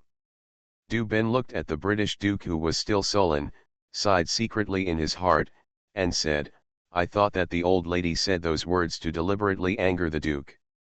Are you trying to make me angry on purpose?" "She is sick," the British public said angrily. Du Ben smiled bitterly and said, "The prince's room is a thorn in the old lady's heart. Just the slightest touch to the root will cause pain, and the sting will make the old lady uncomfortable. The old lady has been afraid of the prince's house for more than a day or two. Because of this, the old lady did something drastic." The British Duke couldn't help but interrupt Du Ben, "So, what happened today may have been her fault." Du Ben said, "I don't think so." "How can you see it?" asked the British Duke. Du Ben explained, "When the old lady heard from the Duke that the sixth master was injured, her mood was high, which shows that she was very surprised." "Why was the old lady surprised?" "It means that the old lady did not know about it before. The old lady was angry with the Duke, probably because she saw the Duke protecting the sixth master, which made the old lady unhappy, and she blurted out some angry words that poked at the heart of the Duke." After hearing this, the British public servant was silent for a moment, and sighed longly, "It's so narrow-minded and inexplicable." Du Ben lowered his hands and followed behind him without answering the question. He didn't know how to answer the question. The British Duke walked a few steps and asked, "Do you think I want Ye and Zikin to go to the Duke of Guo?" Du Ben leaned forward and said, "The Duke finally brought the eldest lady and the sixth master back with great difficulty. If MRS Jean takes them back, how will they be brought back next time? The prince will return to Beijing soon." The British Duke sighed and said, "Yes, Dinkin is about to return to Beijing." Du Ben turned around and saw Aunt Yao leading MRS Jean and her group towards Rong'an Hall, and reminded him, "My lord, MRS Jean has gone to Rong'an Hall." The British Duke turned his head and looked over and said, "Hurry up and stop the man." Du Ben immediately raised his voice and shouted, "Hello, madam." MRS Jean stopped and looked over. When she saw Duke Yingying and Du Ben, she said to Aunt Yao, "Let's go over first to pay homage to the Duke." Mama Yao nodded and led everyone towards the British father-in-law. After greeting each other, MRS Jean said, "I took Juer and Ming Hao Mingkin to Rong'an Hall to visit the old lady-in-law, but I didn't expect to meet the Duke here." The British Duke said, "Thank you very much, Sister Yu. I just came from Rong'an Hall." Yang is tired, so I have to rest now. Mrs. Jean didn't want to go to Rongan Hall at first. She just came to the house and didn't pay a visit. It was not justified in terms of etiquette. After listening to the British Duke's words, he found what he wanted, so he walked down and said, "What a coincidence. Since the old lady-in-law has rested, we won't disturb her. We'll see her next time." The British Duke nodded. There are a lot of things going on in the house today, and there are some places where the reception is not good enough. I hope sister you will be more considerate. Mrs. Jean said with a smile, "Who has nothing to do? Don't worry about it, Mr. Guo. Thinking that there have been a lot of things going on in your house recently, Sister Shan is weak and cannot withstand the incident, and Zi Qin is injured. I want to take Sister Shan and Zi Qin over to take care of them for a few days, and wait for their injuries to recover. What do you think of letting them come back to live?" The British Duke said, "Thank you, Sister Yu, for your consideration. Ye and Zikin have disturbed your residence for a long time, why should they bother you again? Sister Yu, don't worry, I have arranged for someone to take care of Ye and Zikin, and they will not be wronged." Seeing the British Duke's refusal, Mrs. Jean didn't want to say anything more. She just said, "In this case, I'm relieved. We've been here for a while, so we won't bother you today. We'll come to visit another day." The British Duke nodded, "Okay, I'll see Sister Yu off." When the Duke came out from England, Mrs. Jean and Mrs. Jian were in a car. Ye Minghao and Ye Mingqin were riding beside the car. Ye Mingqin looked back at the British Duke's mansion and asked, "Mother, why doesn't the British Duke let us pick up my aunt and Zikin?" Mrs. Jian replied, "Your aunt is the eldest daughter-in-law of the British Duke, and Zikin is the legitimate son of the British Duke. How can you let us continue?" Mrs. Jean said, "The British Prince also wants to have face, so it is normal not to let us pick up Sister Shan and Zikin." Ye Mingqin said oh as if he didn't understand. Seeing the worried look on Mrs. Jean's face, Mrs. Jian comforted her and said, "Don't worry, Auntie. Sister Shan has Aunt Yao by her side, and Zikin has Rugjuan Ruhin and the others by her side. Everything will be fine." Mrs. Jean nodded, "I know this. I'm wondering, who attacked Zikin? The other party was very malicious and came to take Zikin's life. Apart from Yang, I can't think of anyone else." Mrs. Jian advised, "Zikin is so smart, we can think of it. Zikin must have thought of it too. He will definitely be vigilant and will not let anything happen to him again." Han Shi and Rug walked to the backyard where they had been free for a long time. Han Shi said, "I am not familiar with the aristocratic families in the capital, so I will take people to catch Miao Er Shui, and you will take people to keep an eye on Wang Xian." Rumo nods his head in response. Han Shi went out with water roots and hair roots. Ryu Jin returned to the British government residence. Lu Zikin was still awake. Ryu Jin told Ryu Xian the results of his inquiry.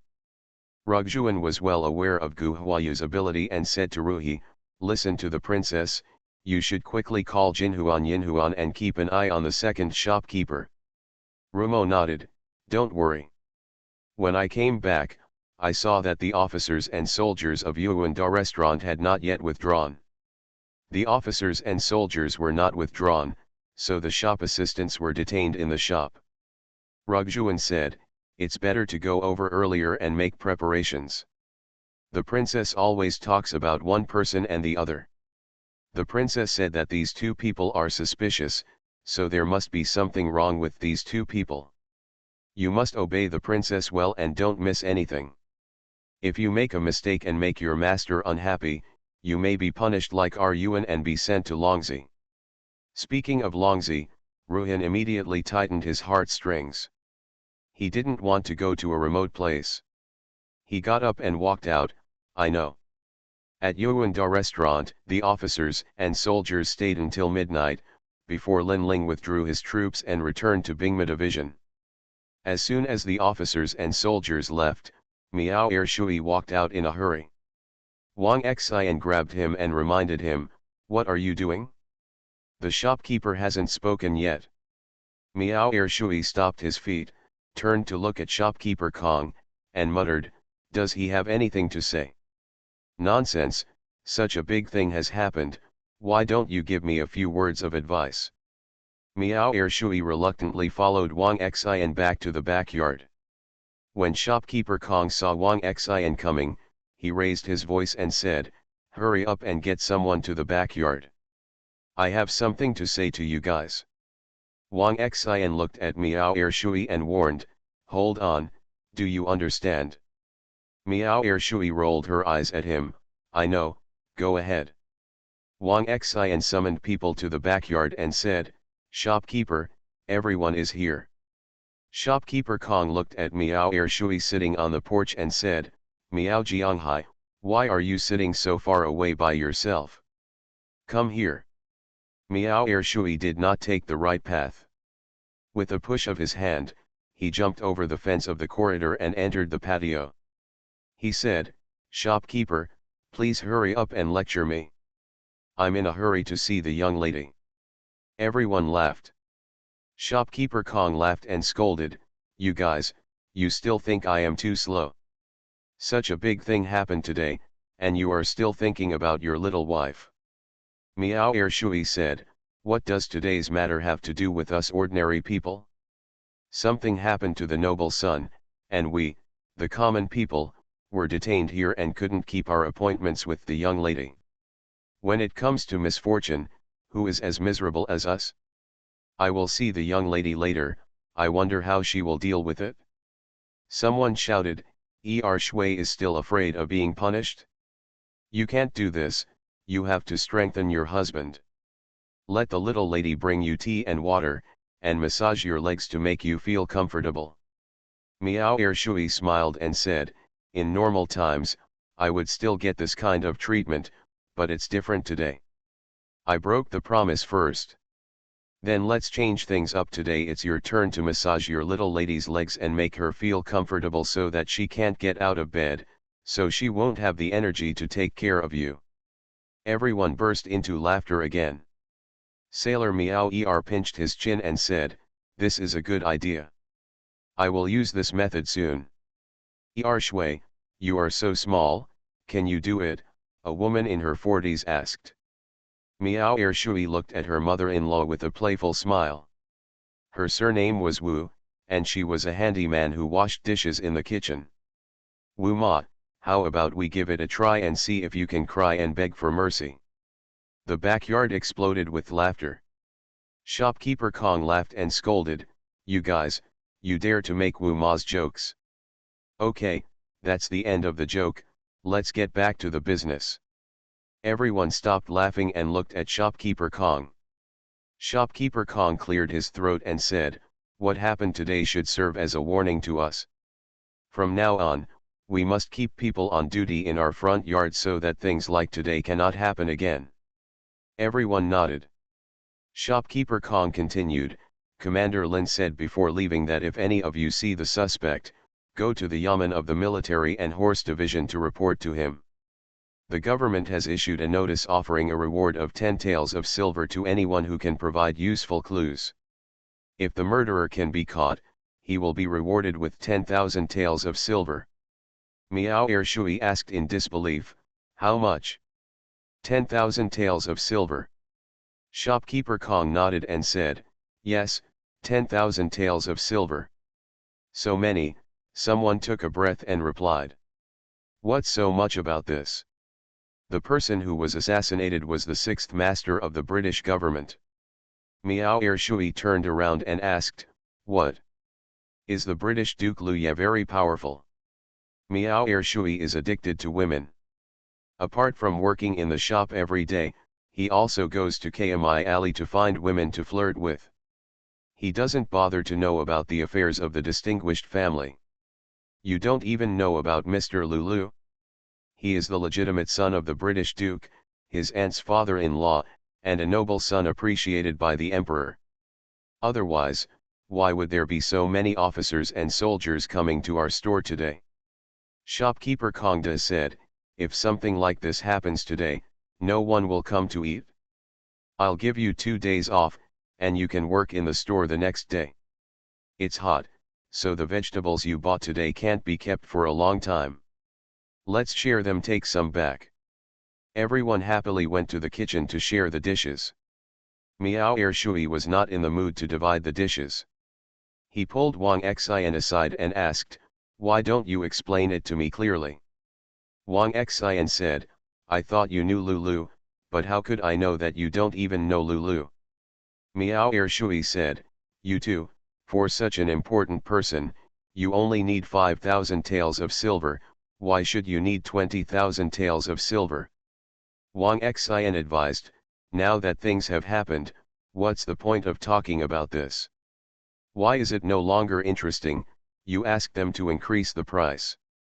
Wang Xian looked at Miao Shui speechlessly, the price has increased. Do you know who the other party is? Miao Shui asked, who is it? Wang Xian replied angrily, neither of us can afford to offend these people. If I dare to raise the price to them, they will kill me in the next moment. After hearing Wang Xian's words, Miao Shui stopped thinking about raising the price, but felt awkwardly that he had suffered a huge loss. 5,000 is 5,000. You let them settle the money earlier. I can still live on this little money. Wang Xian looked around and said, I know, please be careful. These days are extraordinary times. You'd better not run around. Miao Shui said, Luzuo, I know it in my heart, I don't need you to worry about it, let's go. After saying that, Miao Shui bowed his hands to Wang Xingang and walked out of Yuanda restaurant. Shuijin saw Miao Shui going out, picked up the peddler's load, and followed Miao Shui. Han Shi came out of the tea house not far away and followed him. With my hair roots at the end, I drove forward slowly. Miao Shui walked south along Quipping Road. Along the way, he went to Suxanzai and bought 2 boxes of snacks and carried them in his hands. End of this chapter. You are listening to Novels at Bless Up channel. Wish you happiness and luck. Please subscribe to receive new novels. How do you feel about this novel? Please like and leave a comment.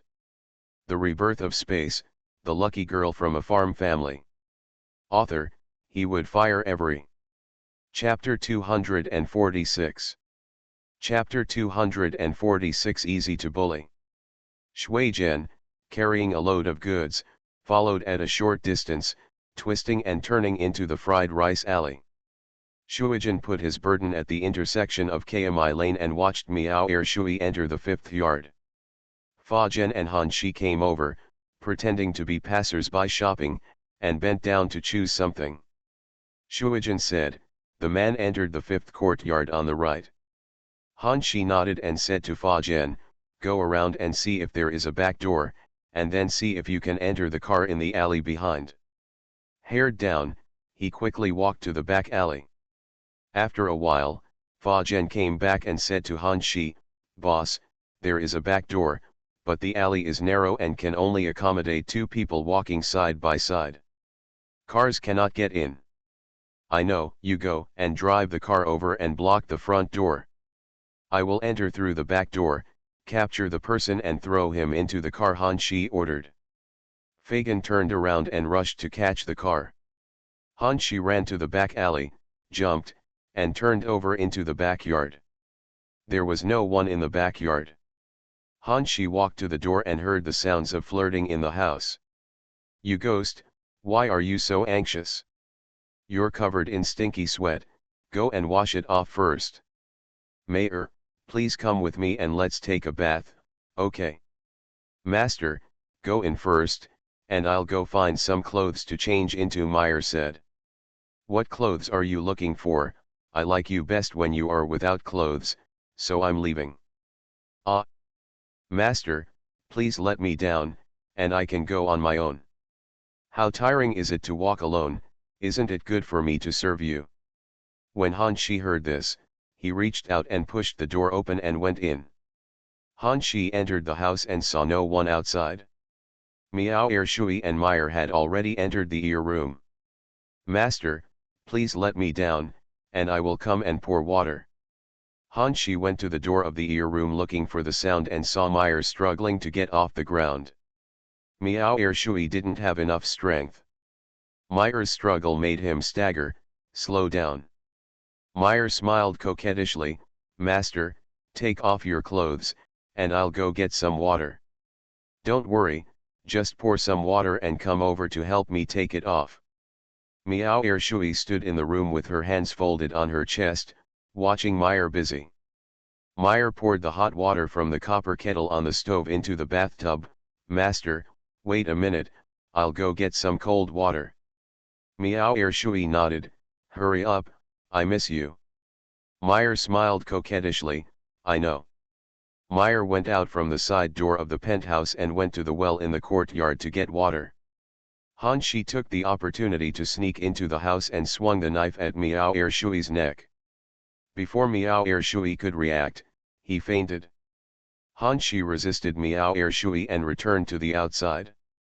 He heard Meyer's footsteps entering the house, then resisted Miao Ershui and went out from the front door, stuffed her into the carriage, then jumped on the carriage, and Fa Zhen drove away immediately. After Han Shi got into the car, he tied Miao Ershui's hands behind his back with a rope, stuffed his mouth with a rag, then clapped his hands and sat back down.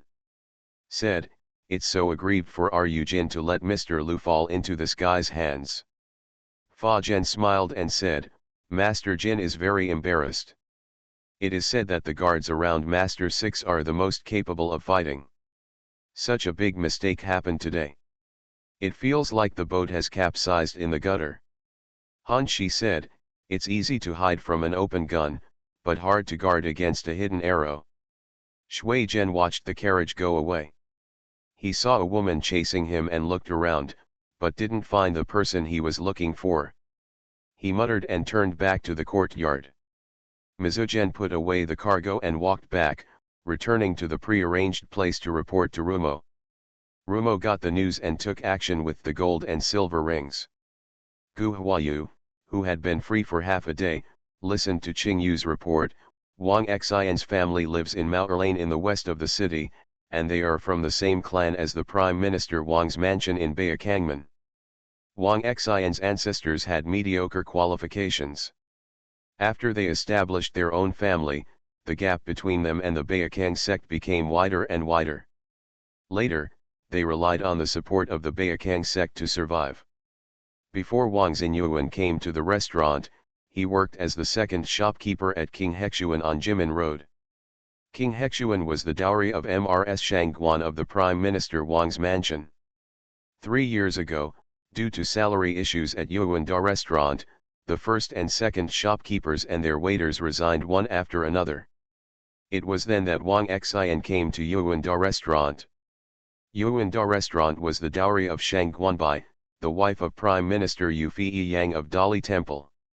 Shang Guanbai is the niece of Mrs. Shangguan of Wang Xiangfu. Wang Xian went to Yuanda restaurant and brought his cousin Miao Jianghai there. Gu Huayu nodded and said, "So, the Prime Minister's house is the most suspicious of the assassination of Mr. Lu." King Yu leaned forward and said, "Judging from these relationships, the Wang Xiangfu suspicion is indeed high. We will know whether it is true or not after Han Shi's trial." Gu Huayu leaned on the chair and remained silent. King Yu saw Gu Huayu's brows furrowed and cautiously called out, "Princess, princess." Gu Huayu looked up at King Yu and said solemnly, "They are too bullying." Gu Huayu was very angry because just because Lu Ziqin refused the marriage proposal from Wang Xiangfu, Mrs. Shangguan wanted to put Lu Ziqin to death. King Yu looked at Gu Huayu blankly. "Princess, princess." Gu Huayu said angrily, "The old lady Shangguan takes herself too seriously. Is she the one who can touch my people if she wants?" King Yu was stunned by Gu Huayu's words and opened his mouth to speak. After a while, Qing Yu said, "Princess, we girls have to be more reserved. After thinking about it, I felt that what I said was wrong. My princess is a daughter of the world, so there is no need to be reserved." The princess doesn't need to be reserved, but the princess's words are too overbearing. You're so reserved, she's already touched one of my people, I returned it to her without being polite, and she thought I was easy to bully. King Yu looked at the princess and wanted to say that people don't know that Mr. Lu is yours. It was already the right time for Wang Xian to receive the news that Miao Ershui was in trouble. As Gu Huayu expected, Wang Xian got the news that Miao Ershui was in trouble and immediately panicked. He quickly sent people to Meyer's place and Miao Ershui's house to inquire about the news. After the inquirers came back to report, Wang Xian told his wife Zhang and went out. Master Jin, the second shopkeeper Wang is out. Jin Huan was lying on the wall of Wang's courtyard, watching Wang Xian come out, and turned to Ru Jin. Ru Yan said to Yin Huan, "Get ready to follow." Yin Huan nodded in agreement. Wang Xian came out of his home and headed to the north of the city. Rumo, Jin Huan, and Yin Huan followed him until they reached the alley of Xinwei Road. Yin Huan said, "Master Ji, the second shopkeeper Wang has stopped." Ruhi nodded and said, "It seems this is it. Let's take a look first." The three of them hid themselves in the darkness of the corner under the cover of night. They poked half of their heads out to look at Wang Xian. They saw him standing at the door, looking around, and then raised his hand to knock on the door. After a while, the door opened from the inside. Someone let Wang Xian in, poked his head out to look around, and then closed the door. Jin Huan turned around and asked, "Master Ji, the door is closed, what should we do?" Ruhi raised his head and looked up, and said, "You two are watching the wind below, and I'll go up and have a look." After saying that, Rumo took 2 steps forward and jumped onto the wall easily. Jin Huan admired him and said, "It's such a good light skill." Ru Yan glanced down and said, "Stay safe and be smart." Ru Yan entered the courtyard and turned to the roof. This was the third courtyard. Many rooms in the courtyard had lights on, and the sounds of children playing could be heard from the backyard. Rumo saw a tall man hurriedly walking towards the front yard. He saw Wang Xian wandering on the corridor and asked, "Why are you here? What happened? Come on, let's go into the house." Wang Xian followed the man into the house. After a while, the maid came over with tea. Rumo gently opened the tiles on the roof where Wang Xian and the man were, then leaned down and listened quietly to what was going on in the house. "Why are you here? Didn't I tell you not to keep in touch in the next few days?" the man asked unhappily. "Fourth master, something big happened. Shui is missing." Wang Xian's voice was filled with panic. "What's going on? How could a good person disappear? Has the matter been exposed? Didn't you say that the physical evidence has been destroyed?" "There is no physical evidence and no witness, how could the matter be exposed?" Fourth master asked. Wang Xian shook his head and said, "I don't know what went wrong at the end of the day. After the officers and soldiers left, Shui went to Kmi Lane. When I was applying, I received a letter saying that Shui was gone, so I asked someone to go to Kmi Lane to find Shui's best friend. The woman said that Shui went to her place in the afternoon, but the moment she fetched water, Shui disappeared. She just thought it was Shui and left. The younger one sent someone to look for Shui at his home, but Shui did not come home." The fourth master asked, "Miao Shui is a womanizer, will she go somewhere else?" Wang Xian shook his head and said, "No, even though Shui is a womanizer, he won't go to places like Lu in Yanhu Lane. He thinks the people in those places are dirty and is afraid of contracting dirty diseases, so he usually only goes to the place with his best friend in Kmi Lane. There." Fourth master put his hands behind his back and walked around the room. "If Miao Shui disappears at this time, the problem will be serious. If the matter is exposed, neither you nor I will have a good death." Wang Xian said anxiously, "Fourth master, please think of something. I don't want to die yet, my children are still young. If I die, How will they live? The fourth master turned around twice and then stopped. We still don't know yet whether Miao Shui fell into the hands of Lu Liu's people. However, we have to prepare for the worst. If Miao Shui falls into the hands of Lu Liu's people, he will definitely not survive. I'm afraid he won't be able to withstand the questioning and will confess you. If so, things will be in trouble. Wang Xian asked in fear, then what should I do? The fourth master said, Beijing, I'm afraid you won't be able to stay for the time being. You can only go out to avoid the limelight and wait until the limelight passes before returning to Beijing. Where are my family members? Are you going out with me too? The fourth master shook his head and said, no, that would be too intrusive and would easily attract the attention of others. Just go out by yourself. Wang Xian nodded and said, thank you, fourth master. Fourth master, can you give me the money? The fourth master hesitated for a moment and said, normally, I can only pay you money after 3 days without any mistakes. However, considering our long-term friendship, this matter can be considered completed by you. Wang Xian leaned forward and said, thank you, fourth master, for taking care of me. According to the previous agreement, you count 10,000 taels of silver. The fourth master handed a handful of silver notes to Wang Xian. Wang Xian took the banknotes and counted them carefully. After a moment, he said, that's right. I'll take my leave. The fourth master sent Wang Xian to the door. Slow down, I won't send him away. You go back and settle down at home, and then go away for 1.5 years before coming back. Wang Xian nodded repeatedly. Okay, thank you, fourth master. After Wang Xian left, Ru Jin was about to leave when he suddenly heard the fourth master's voice, come out.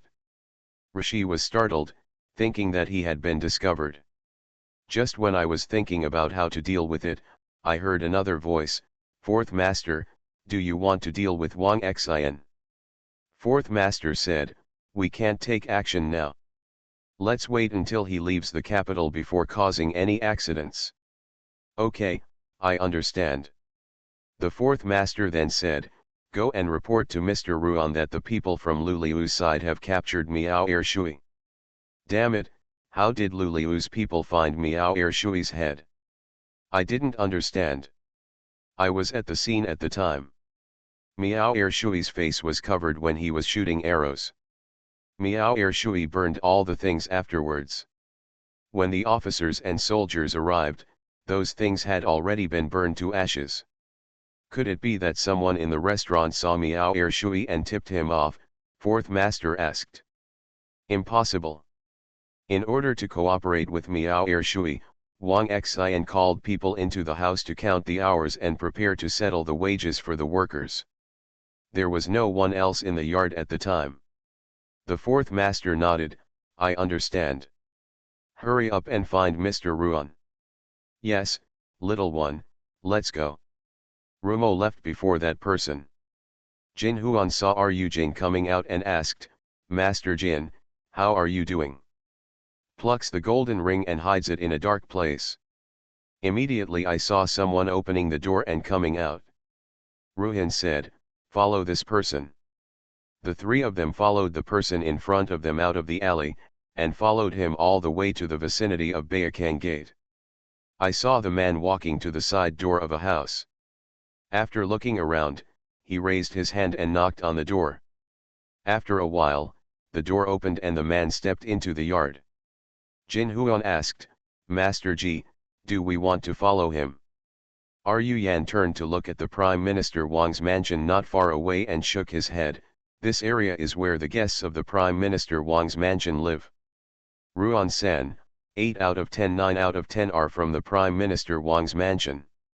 The protection here is better than that of Xinwei Road. Too much, we can't act rashly, let's go back first. So the 3 of them walked back. Master Jin, this is the way back home, Yin Huan reminded him quickly when he saw Ru Jin walking straight ahead. Ru Yan said, you two go back first and report the matter to Ru Xian. I'll go do something and come back later. If you don't pass the golden ring and silver ring, go for half a day. Han Shi saw Ryujin coming in and asked, how is it? Is there anything gained? Gu Huayu poured him a cup of tea. Don't be in a hurry. Let's take a sip of tea first and then speak slowly. Rumo thanked Gu Huayu, picked up the tea cup, drank the tea, and then reported everything he heard. After hearing this, Han Shi snorted, damn it, Wang Xian and Miao Ershui are cousins. He secretly swallowed 5,000 taels of silver, and his heart is so dark. Princess, what should we do next? Han Shi and Ruhi looked at Gu Huayu, waiting for her to speak. Gu Huayu thought for a while and said, Han Shi went to check the details of Ruan-san. If Ruan-san is a member of MRS Shangguan, he will deal with Miao Ershui, Wang Xian, the fourth master of Xinwei Road, and Ruan-san together. Then throw the body to the door of the Prime Minister's mansion. After hearing this, Han Shi and Ryujin couldn't help but trembled, and both looked at Gu Huayu. After a long time, Han Shi said, Princess, if you do this, I'm afraid it will cause a sensation in the capital and shock the government and the public. So what, if people don't offend me, I won't offend them. This is just the beginning, I want her to regret it. If she dares to touch Zikin, she will bear the consequences. Do as I say and remember to wipe the traces clean. End of this chapter. The Rebirth of Space, the lucky girl from a farm family. Author, he would fire every. Chapter 247. Chapter 247, Protecting One's Shortcomings. After hearing what Gu Hua said, Ryujin was so excited that he leaned towards her repeatedly, yes, I have written it down. Gu Huayu glanced at him and said, I'm telling Han Shi, please write down what to do. Ah! Can't the young ones participate? Ryujin asked doubtfully. You are the person close to Zikin. To be cautious, you should stay with Zikin and serve him well. In the next few days, you'd better not leave the British government. Do you understand? When Ryujin wanted to say something else, Han Shi said, listen to the princess. Gu Huayu said, everyone is tired after a busy day. Let's go back and rest early. Han Shi said, send the princess back. Gu Huayu shook her head and said, no, I will go to the Yinggong mansion with Ru. The sixth master will have a high fever tonight, so I have to go and have a look. There is a Qing guest house opposite the east door of the Yinggong mansion. You can drive there tomorrow morning. Pick me up here. Han Shi knew that the Qing guest house was Lu Zikin's property, so he owed it to him. Yan was so excited that he rubbed his hands together. Okay, let's go down and prepare the car. They returned to Shuiying Garden. Ruhi and Rugjuan saw Gu Huayu and hurriedly stood up to greet her. Gu Huayu asked, has Mr. Lu woke up? Ruhi shook his head, no, I have been sleeping and have never woken up. Gu Huayu walked to the bedside and raised her hand to touch her forehead. She felt relieved that it was not hot. He turned around and said, I'm here, you go and have a rest. The three of them looked at each other. Rugjuan said, Master is ill, how can I go and have a rest? Gu Huayu said, you can't help him even if you endure it, why do you have to endure it? Go to bed as soon as you can. I don't know what will happen tomorrow. If you don't take a good rest, how will you have the energy to deal with things tomorrow? As Ji said, Master is right. Listen to him. You go and have a rest. I will sleep outside. If you need anything when you wake up, I will come. Rugjuan nodded in agreement, okay, let's follow the princess's arrangements. After Rugjuan and others retreated, Gu Huayu sat down on the brocade stool beside the bed, resting her chin on her hands and looking at Lu Zikin, going over the events of the day in her mind. In her last life, she died in Shanghai village. How long did Zikin live? Did he die in Shishan a few years ago, or did he return to Beijing alive and marry Miss Wang San? Gu Huayu felt sour in her heart when she thought about Luzikin marrying Miss Wang San, and she couldn't help but feel a little heavier when holding Luzikin's hand. Gu Huayu saw Luzikin's brows furrowed, and quickly let go of her hands. She stared at Luzijao nervously, and then breathed a sigh of relief when she saw that he showed no sign of waking up. Gu Huayu half stood up, reached out and touched Luzikin's eyebrows, lowered her head and kissed his forehead, then sat back on the brocade stool and stared at Luzikin's face like a nymphomaniac. Gu Huayu remembered that she once discussed the concept of love with her roommate. The roommate asked her if she would be jealous if she saw her boyfriend treating other women well. She said no in a free and easy manner, and also plausibly said, who doesn't have a friend? Give the other person enough space. The roommate looked at her with disgust and said, what you said makes it clear that you have never been in love. If her roommates saw her looking like this, would they laugh at her? Wake up, are you tired after lying on your stomach all night? Gu Huayu opened her eyes and saw Luzikin, whose eyes were filled with concern. Gu Huayu straightened up and saw that it was just dawning. She raised her hand and touched Luzikin's head. She felt relieved that he had no fever. I'm not tired. How long have you been awake? She couldn't remember when she fell asleep last night. Luzikin looked at the hourglass. It's been a quarter of an hour, and you've been watching me all night. I'm afraid you'll have a high fever at night, so I came here to keep watch.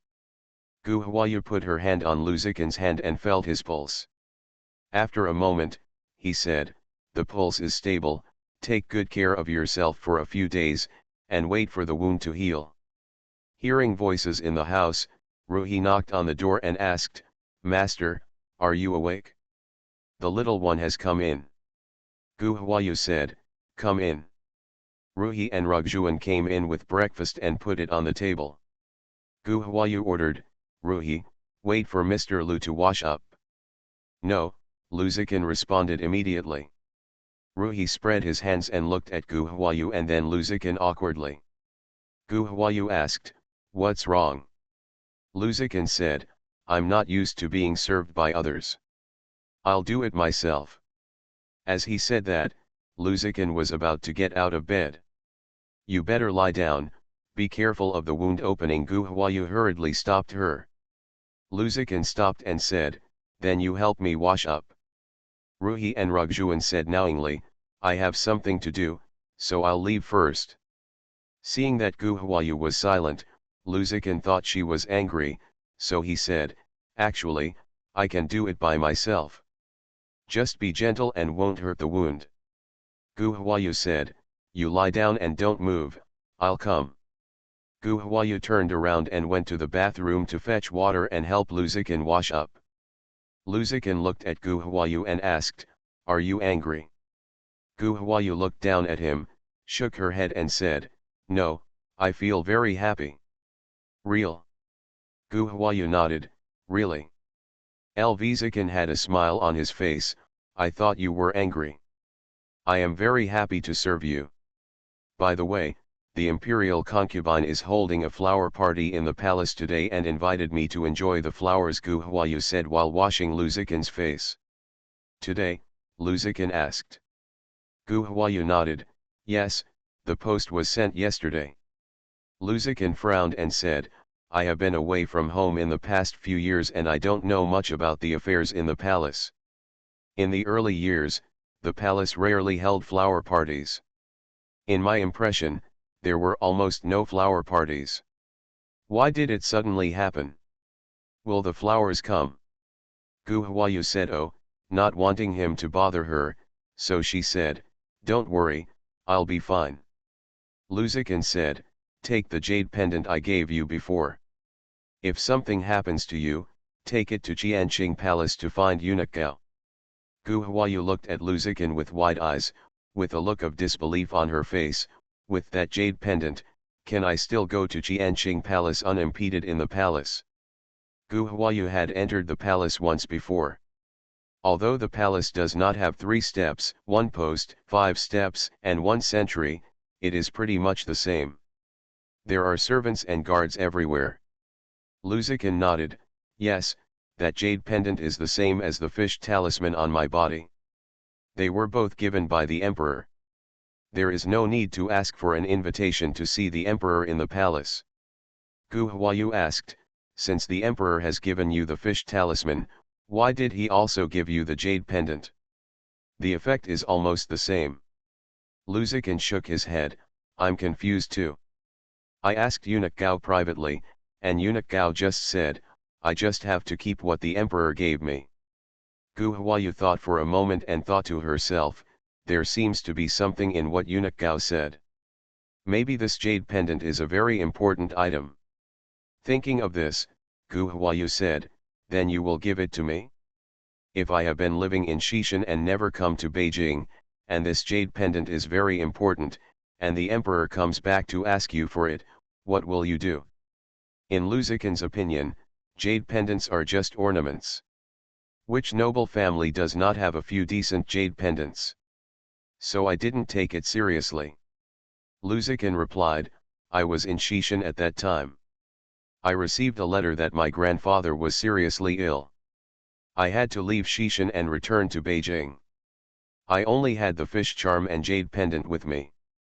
It was obviously not good to give the fish charm, so I gave the jade pendant to you. How can we get back the things that the emperor has sent us? Besides, aren't we together now? Even if the emperor wants it, we will give it to him. Gu Huayu thought about it and didn't want to delve into the matter. After serving Lu Zikin's breakfast, Gu Huayu said goodbye. Ruhi took Gu Huayu out from the east side door and entered the kink residence opposite. Han Shi had been waiting here in his car. After Gu Huayu left, Ru Jin vividly reported to Lu Zikin what happened yesterday in the room. At the end, Ru Jin said, Sir, the princess is really smart and knows things like a god. She just needs to go to Yuanda restaurant and she will find the real murderer. There was no emotion or anger on Lu Zikin's face, and he just listened to Ru Jin's words quietly. It was as if he had a mirror in his mind. Xiao had thought of what happened yesterday. Didn't the Jingzhou mansion and the Bingma division not think of it? This restaurant is Shang Guanbai's dowry, and the person standing behind it is the Prime Minister Wang's mansion. Rugjuan looked at Lu Zikin and said, the Prime Minister Wang's mansion attacked the Lord. Could it be that the person who made things difficult for the princess last time is related to the Prime Minister Wang's mansion? LV Zikin nodded and said, it should be. Rugjuan asked, how do you plan to deal with it? Without waiting for Lu Zikin to answer, if he took over, the county owner asked us to wait for the grandfather in the house. Let Han Shi handle several Miao Er Shui, and then throw the corpse head to the door of Wang Xiangfu. Lu Zikin sat up in shock. His excessive movements caused pain in the wound, and he couldn't help but grin. Rugjuan hurriedly stepped forward and helped him lie down. Master, the princess told me before leaving that I want you to have a good rest and not move around. Lu Zikin ignored Rugjuan's words and looked at Rumo. Xiao has already asked someone to take action. Ru Jin nodded, yes, I ordered Han Shi last night, and I was also present at the time. The princess also said that if they dare to touch her people, she will make them regret it. Lu Zikin's face was paralyzed, and the corners of his mouth involuntarily turned up when he said whoever dares to touch her. It feels good to have someone caring and protecting you. Seeing Lu Zikin's expression, Rugjuan felt relieved and said, the princess is really a protector of shortcomings. It's just. LV Zikin knew what Rugjuan wanted to say, so before Rugjuan could finish speaking, he interrupted him and said, there's nothing good about it. There's nothing wrong with Xiao doing this. Don't they think they are doing it without being aware of it? I think there is nothing we can do without physical evidence. I want to see how the Prime Minister Wang's mansion will deal with this matter next. After listening to Lu Zikin's words, Rugjuan finally understood that as long as it was Princess Yanran's idea, he would follow her wishes and support her without hesitation, even if it was murder and arson. Naturally, Lu Zikin didn't care what Rugjuan thought. He only thought about how to cooperate with Gu Huayu. Keep this matter in your stomach and don't talk to anyone again. From today on, you will all live in seclusion and stay well in the house. As for the investigation is left to the government. Shall BC. Wang Piyun got up early in the morning and went to Anfu Hall to pay his respects to Mrs. Shangguan. Mrs. Shangguan learned that her granddaughter was going to the palace to attend the imperial concubine's flower party, so she couldn't help but give her a few words of advice. Wang Piyun was blessed and came down. After Wang Piyun retired, the maid Mianer came in and said, "Old madam, Ruan-san wants to see you." Mrs. Shangguan frowned slightly and said, "Please come in." After a while, Ruan-san bowed his hands and followed Mianer in. Mrs. Shangguan frowned even more when she saw Ruan-san's expression. She raised her hand and waved, and Grandma Yang retreated with the maid. After the servants left, Mrs. Shangguan asked, "What happened?" Ruan-san leaned forward and said, "Back to the old lady, did Miao Ershui disappear during the application ceremony yesterday?" Mrs. Shangguan stopped preparing to serve the tea, straightened her back, stared at Ruan-san and asked, "Missing?" There was a coldness in Madame Shangguan's questioning voice. Ruan-san lowered his head and said hesitantly, "Yes, he is missing. After receiving the report last night, he stayed up all night in fear. I sent someone out early to make inquiries and found out that Miao Ershui had not returned all night." Mrs. Shangguan said sternly, "What's going on? Didn't you say it was dealt with completely? Why is there another flaw? How did a living person disappear? Where did he disappear?" Ruan-san told Mrs. Shangguan what he knew. After hearing this, Mrs. Shangguan asked, "Why are you reporting the letter you received last night now? Did you ask someone to inquire about it this morning?" Ruan-san replied, "When I received the letter yesterday, it was already midnight. I was afraid of disturbing the old lady to rest. Besides, I wanted to wait until daybreak before sending someone to inquire about Miao Ershui. Could it be that he has gone back? It turns out that the Miao family is also looking for Miao Ershui." After saying that, Ruan-san raised his head and glanced at Mrs. Shangguan secretly. Seeing Mrs. Shangguan's gloomy face and looking at him coldly, Ruan-san quickly lowered his head. "Tell me, how could a living person disappear, where could he go?" Ruan-san stuttered and replied, Little worry, Miao Ershui is afraid, I'm afraid that it will fall into the hands of Luliu's people." Mrs. Shangguan was worried. When she asked this question, she seemed to have the same thoughts in her heart. The reason why she asked this was just to find some comfort in her heart, hoping that things would not be as bad as she thought. Obviously, Ruan-san's answer brought her back to reality. Mrs. Shangguan asked again, "Are you sure you have taken care of the beginning and the end and left no physical evidence?" Ruan-san raised his head and replied decisively, "This little one can guarantee that the things were put into the restaurant a few days ago. That elegant room has always been in charge of Miao Ershui. Except for Miao Ershui, no one in the store has ever entered that room. Afterwards, the object was burned. Over at the restaurant, except Miao Ershui and Wang Xian, absolutely no third person knew about it." Mrs. Shangguan nodded, "That's fine. As long as there is no physical evidence, even if Miao Ershui can't stand the other party's questioning and tell the truth, we can deny it to death and accuse him of false accusation. You should go back first. When the Prime Minister comes back, I will discuss it with him and then I will send you a message." Ruan-san breathed a sigh of relief, bowed and stepped back. As soon as Ruan-san Gong retreated to the door, Mrs. Shangguan said, "Wait a minute, where is Wang Xian now?" Ruan-san bowed and said, "Back to the old lady, Louis. I asked Wang Xian to go out of the capital to avoid the limelight." "Nonsense, isn't there 300 taels of silver in this place? Wang Xian and Miao Ershui are cousins, and they usually have good friends. When Miao Ershui got into trouble, he asked Wang Xian to stay away. What do you want others to think, Shangguan?" the old lady asked sharply. End of this chapter. The Rebirth of Space, the lucky girl from a farm family. Author, he would fire every. Chapter 248. Chapter 248. Not good at this. Ruan-san nodded repeatedly and said, I understand, I will ask someone to chase Wang Xian back. Gu Huayu went back to Wutong Lane to change her clothes. As soon as she entered the door, Liandong came over to greet her. He bent his knees and said aggrievedly, Princess, you are finally back. If you don't come back, Shi Niang will whip the slave with a paddle. Gu Huayu smiled and helped Lonicera up, comforting her and saying, okay, I'll tell Shi Niang later that it's my problem and has nothing to do with you. It has nothing to do with her? She didn't take good care of her master. Where has he gone? She doesn't know anything about it? Shouldn't she be punished? Shi Niang's voice sounded in the corridor. Gu Huayu stuck out her tongue towards Lonicera and said softly, this housekeeper is looking more and more like a tigress.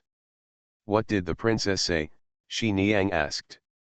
Gu Huayu squeezed Ling Dong's hand, turned around and greeted her with a smile, it's nothing, your voice is getting more and more pleasant. By the way, your clothes are nice today, and the color matches your skin color very well. As Gu Huayu spoke, she looked Shi Niang up and down. Shi Niang didn't say anything, she clasped her hands in front of her and listened to Gu Huayu's praise. After Gu Huayu finished her rainbow fart praise, when Shi Niang didn't respond, her heart tightened. Reflecting on what she had just said, it seemed that there was nothing wrong with her. Gu Huayu was shocked by Shi Niang's look, and asked weakly, what's wrong with Shi Niang?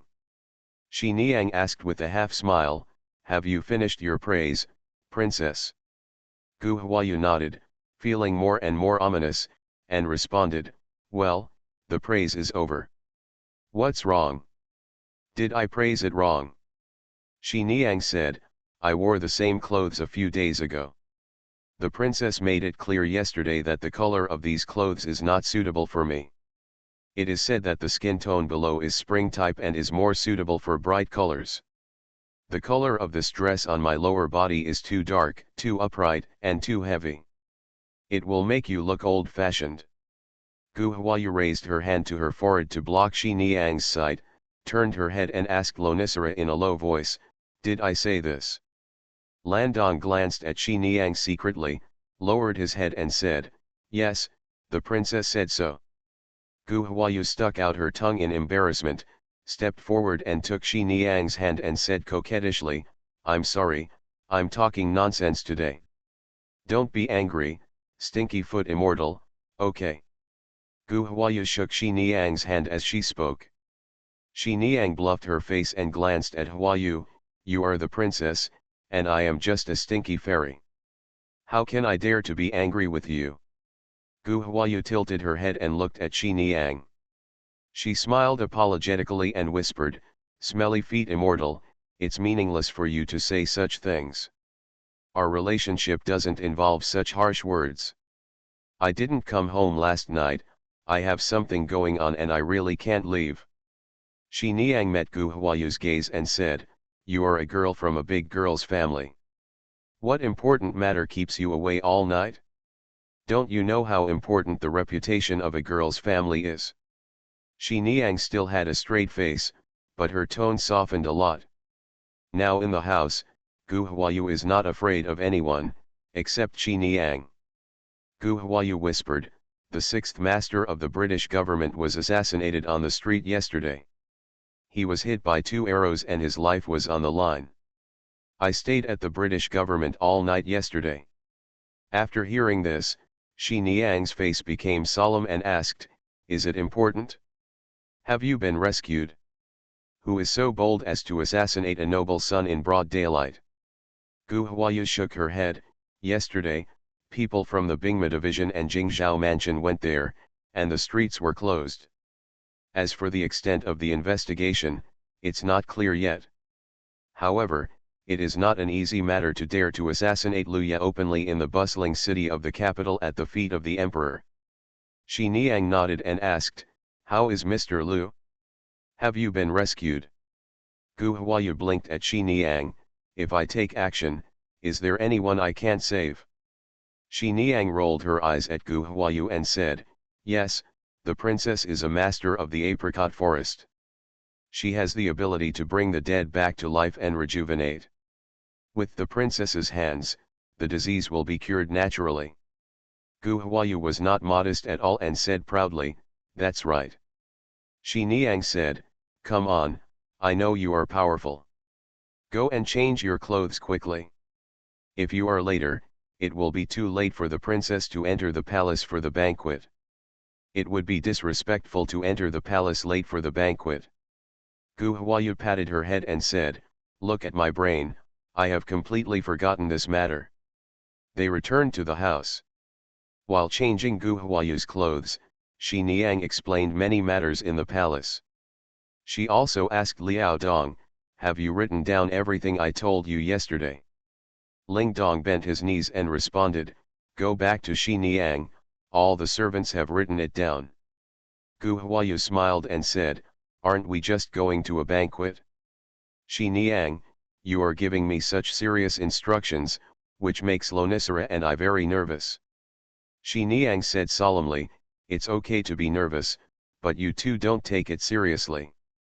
The rules in the palace are very strict, and if you are not careful, you will lose your mind. Especially the princess, who is pampered, spoiled, and undisciplined by her family at home, needs to be even more cautious when going to the palace." Gu Huayu curled her lips and said, "After you said that, I am not in the mood to go to the banquet at all, and I am almost afraid of going to the execution ground." Shi Niang said, "Going to the execution ground is a bit exaggerated. You two should cheer up for me. There is a nervous feeling like walking on thin ice or facing an abyss, you know?" Gu Huayu was okay, but Lian Dong was so frightened by Shi Niang's words that he dared not speak out. Gu Huayu glanced at Lonicera and said to Shi Niang, "Look, you scared her so much that she can't even walk. How can you go to the banquet? How about you come with me?" Shi Niang glanced at Huayu and said, "Which young lady brought the old lady to the flower viewing banquet? If you don't bring a little maid with you, the imperial concubine can give you 2 maids to serve you on the spot. Are you afraid of having other people in this house? I'll go with you." Gu Huayu shook her head hurriedly and said, "Forget it then. I don't want to burp or fart today, and everyone in the capital will know about it tomorrow." Shi Niang glared at Gu Huayu, "Can't you speak more politely? You are the princess now." Gu Huayu smiled and said, "What's there to pay attention to? Everyone in the capital doesn't know that Princess Yan Ran grew up in the mountains and countryside. Besides, my words are rough and rude, don't you think it's very vivid?" Shi Niang combed Gu Huayu's hair, looked in the mirror, then lowered her head to straighten Zuhua, and then said with satisfaction, "You are right, I can't argue with you. That's all, go quickly, don't delay on the way." Gu Huayu got into the car with Lonicera, and before leaving, Shi Niang gave a few words of advice. Gu Huayu smiled and said, "If you delay any longer, we will be really late." Shi Niang said to Qing Yu, "Hurry up the road, don't delay." King Yu responded with a smile, "It's a small expense."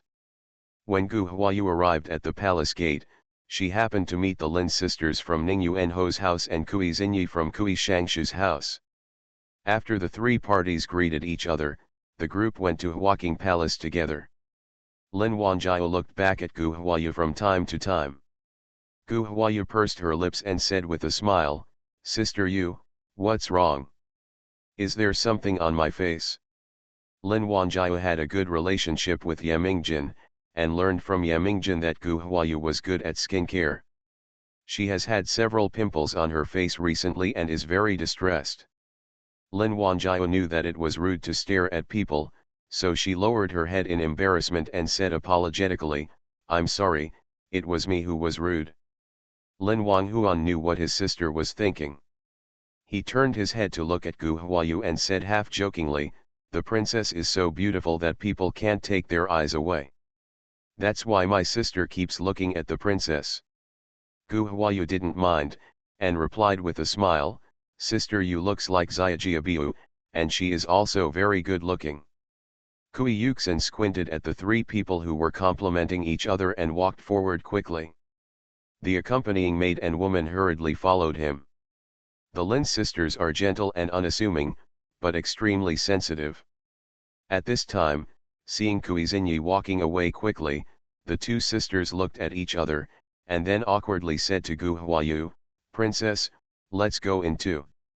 Gu Huayu smiled and nodded, okay, let's go. The three of them walked to the entrance of Huaqing Palace and saw someone greeting them at the door. Lin Wanjiao whispered to Gu Hua, Princess, the person standing at the door is Lu Shanggong, the female officer beside the imperial concubine. Gu Huayu thanked her in a low voice, thank you, sister Yu, for reminding me. While talking, several people came to the door of Huaqing Palace. After a greeting, Lu Shanggong personally welcomed them in. The maids and chamberlains along the way saw him and bowed to him one after another. Gu Huayu followed Lu Shanggong without squinting and was taken to the palace together with the Lin family sisters. The main hall is tall and spacious. There are several ice basins placed in the room. People standing in the hall immediately feel the slightest chill and feel very comfortable. Lu Shanggong bowed to the imperial concubine sitting at the top and said, my dear, Princess Yan Ran and the two young ladies from Ningyu and Haofu have arrived. Gu Huayu and the Lin family sisters paid homage to the imperial concubine. The imperial concubine was whispering something to concubine Da. After hearing Lu Shanggong's report, she sat up straight and looked up. He said with a smile, I have long wanted to invite Yan Ran to the palace to talk, but I have been busy these days, so I only invited Yan Ran to come to the palace today. Yan Ran has just returned to the capital. How is it? Are you still getting used to it? Gu Huayu thanked her and said, thanks to the noble concubine, Yan Ran is living well. The imperial concubine nodded and said, just get used to it. The emperor often mentions you these days and is worried that you are not used to life in the capital. Gu Huayu hurriedly bowed and said, thank you for your kindness, your majesty. How can Yan Ran be so virtuous? It is Yan Ran's fault that the emperor has troubled her so much. Yan Ran is terrified. The imperial concubine comforted her and said, your majesty is kind and generous. You understand this clearly in your heart. The flowers in my courtyard are in full bloom. People say that happiness alone is not as good as happiness among others, so I invite everyone to come and enjoy the flowers together. When you come to my place, it's just like at home. You don't need to be restrained. Come play with sister Yu and the others. The imperial concubine said a few polite words and dismissed Gu Huayu. After Gu Huayu thanked the Lin family sisters together, she followed Lu Shanggong to the garden. After leaving the palace, Lin Wanjiao breathed a sigh of relief. Gu Huayu looked sideways and saw Lin Wanjiao's previously tense body relaxing. Lin Wanjiao saw Gu Huayu looking at her and smiled at her. Just as Gu Huayu was about to talk to her, Lu Shanggong said to the maid next to him, it's a good time to entertain the princess and the two ladies. Princess, ladies, please sit over here. I'm busy down there. Gu Huayu and the Lin family sisters bowed to express their thanks. After Lu Shanggong left, Gu Huayu and the Lin sisters sat down at a table in the corridor. The palace maid came forward to serve tea, and Gu Huayu took the opportunity to look around. There are flowers and plants of different shapes in the garden. It seems that many of the shapes are improvised, but they are done with great care. The whole garden is full of flowers, elegant and luxurious, but without losing the mood. Princess, please have tea. Lin Wanjiao's words brought Gu Huayu's attention back. Gu Huayu thanked you and said, thank you. Gu Huayu looked away, picked up the teacup and took a sip. From the corner of her eye, she saw Kui Xinyi and Wang Piyun sitting not far away. At this time, Wang Piyun was staring at him. Gu Huayu put down her cup and looked sideways. Wang Piyun saw Gu Huayu looking over and quickly turned his head and looked away. Gu Huayu withdrew her gaze and continued drinking tea and admiring the flowers. The palace has not held a flower party for many years, so why is it suddenly held this year? The whispers from the side reached Gu Huayu's ears. Is this hard to imagine? Several princes have not yet gotten married, and they have all reached the age of discussing marriage. Those invited to the banquet today are all the family members of officials of third rank or above, and they are all unmarried.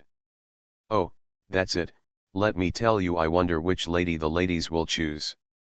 When Gu Huayu heard this, she suddenly realized, isn't this just a talent show in the name of the flower club? If she had known this was the case, she would not have come to the banquet. Gu Huayu was thinking about what excuse to use to say goodbye. But Wang Piyun stood up and said loudly, the imperial concubine's garden is arranged like a fairyland. It is such a beautiful place. Isn't it a pity if we just take a look? Wang Piyun spoke, and Kuizinyi immediately agreed, Piyun is right, why don't we have a talent competition? How about inviting a few empresses to comment? Most of the ladies from aristocratic families in Beijing have been trained since childhood, and they are proficient in all kinds of music, chess, calligraphy, and painting. After hearing Kuizinyi's suggestion, there were many people who were eager to try it. Someone responded, it's a good idea. Let's use the flowers in the garden as the theme. Each of us will write a poem and draw a picture. This will make it more lively. What do you think? Wang Piyun became more interested when he saw so many people agreeing with him, and said, we have to ask the imperial concubine for instructions first, and can I trouble my father-in-law to make a trip for us? Okay. The chamberlain bowed down and turned around to go into the palace. After a while, the chamberlain came out, leaned forward and said, I think the girl's suggestions are very good. I also said that since it is a competition, there should be a time limit, so that it seems fair. Within the 2 sticks of incense, each lady will write a poem and a painting with flower inscriptions. Judged by 3 empresses. The empress took out 2 boxes of dongju as lottery prizes and awarded them to the person who ranked first. With the support of the imperial concubine, everyone's momentum became even higher. At first, Gu Huayu was worried that she would be favored by others, but after hearing Wang Piyun's suggestion, she immediately had an idea. The palace maids and chamberlains presented pens, inks, paper and inkstones. One of the chamberlains lit incense, and with a word of begin, the garden fell silent. Gu Huayu sat up straight and looked at everyone. Some were thinking for a while and immersed themselves in writing, some were frowning and not writing for a long time, and some were staring at the flowers in the garden for inspiration. Lin Wanjiao was a quick thinker, and after only half a stick of incense, he composed a poem and then started painting. Lin Wanjiao looked up and saw Gu Huayu holding her chin in her hand and looking at everyone boredly, and asked in a low voice, Princess, why don't you do it? Gu Huayu smiled at Lin Wanjiao and said, I'm not good at this. Gu Huayu spoke very frankly, not feeling ashamed at all because she was not good at it. End of this chapter. You are listening to Novels at Bless Up channel. Wish you happiness and luck. Please subscribe to receive new novels. How do you feel about this novel? Please like and leave a comment. The Rebirth of Space, the lucky girl from a farm family. Author, he would fire every. Chapter 249. Chapter 249 Too much. Lin Wanjiao hesitated for a moment, and then thought that Gu Huayu grew up in the countryside, so it was reasonable that he was not good at poetry and painting. Lin Wanjiao nodded and said with relief, it's okay, then you have something to eat. Wait for everyone. Gu Huayu smiled at her and said, I don't have to worry about it. Just go about your business and don't worry about me. Lin Wanjiao continued to immerse himself in painting. Gu Huayu continued to watch people writing poems and paintings out of boredom. In the palace, The imperial concubine listened to Eunuch Fu's report. The second young lady from the Ningyuan home mansion was the first to finish, followed by the third young lady from the Prime Minister Wang's mansion, and after Miss Wang was the third young lady from the Li mansion. The imperial concubine was delighted when she heard that her niece had finished the third one. She turned to concubine Da and said, "Sister Yu is following Hongwan. She is very smart and quick-thinking." Concubine Da smiled and said, "Mrs. Liao was a famous and talented woman back then. Where is Princess Yan Ran? How is it? Have you finished the poem?" Concubine Da responded to the concubine's words, turned to Eunuch Fu, and asked about Gu Huayu's situation. Eunuch Fu shook his head and said, "The princess sat there and looked around, not composing a poem." "Oh." The imperial concubine and the virtuous concubine said "oh" at the same time and looked at each other. The imperial concubine asked, "Not a word was written?" Eunuch Fu nodded, "Yes, the princess did not write." Concubine Da asked, "Do you know the reason? Is it disdain or inability to do it?" The imperial concubine looked at Eunuch Fu. Eunuch Fu leaned forward and said, "Young man, I don't know." Concubine Duan on the side took over the words, "Disdain? Probably not. Even if she is a princess conferred by the emperor, she would not dare to make trouble at the imperial concubine's flower party. From my point of view, it should not be possible." Thinking about it, the princess had been living in the countryside before, and her adoptive parents had limited conditions. It would be good if they could feed her evenly.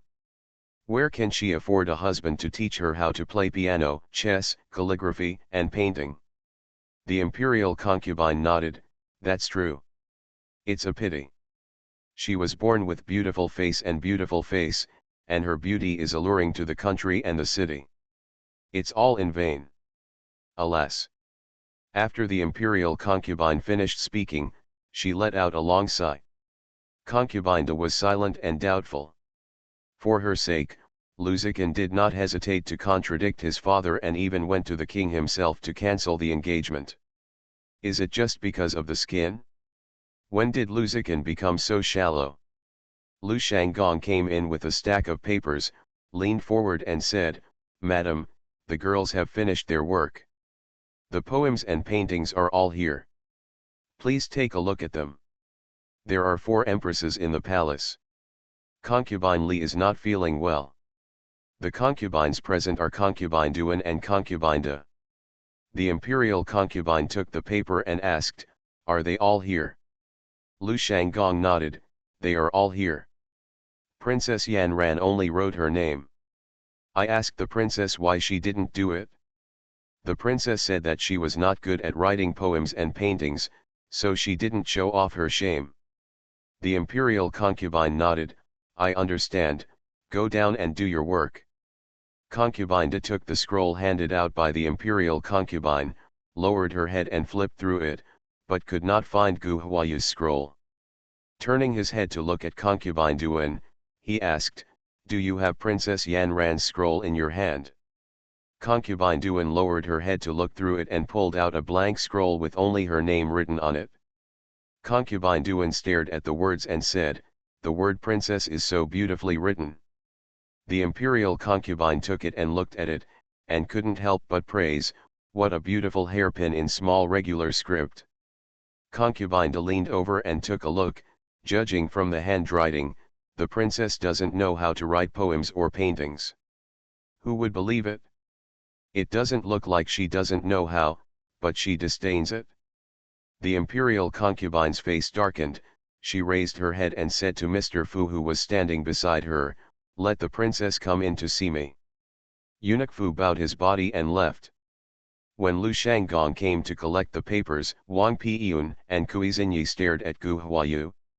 Seeing that Lu Shanggong took away the blank papers, their faces were shocked at first, and then ecstatic. If they hadn't cared about the people around them, they would have high-fived and cheered. Lin Wanjiao asked worriedly, "Princess, if you hand in a blank paper, you won't get into trouble, right?" Gu Huayu smiled at her and said, "Nothing. Princess, the noble concubine has invited you. Eunuch Fu came over and bowed. Lin Wanjiao asked nervously, Princess. Gu Huayu smiled at her and said, Nothing, don't worry, I'll be right back. Gu Huayu entered the palace and paid homage to the imperial concubine. The imperial concubine raised the white scroll in her hand and asked, What does this mean, Princess?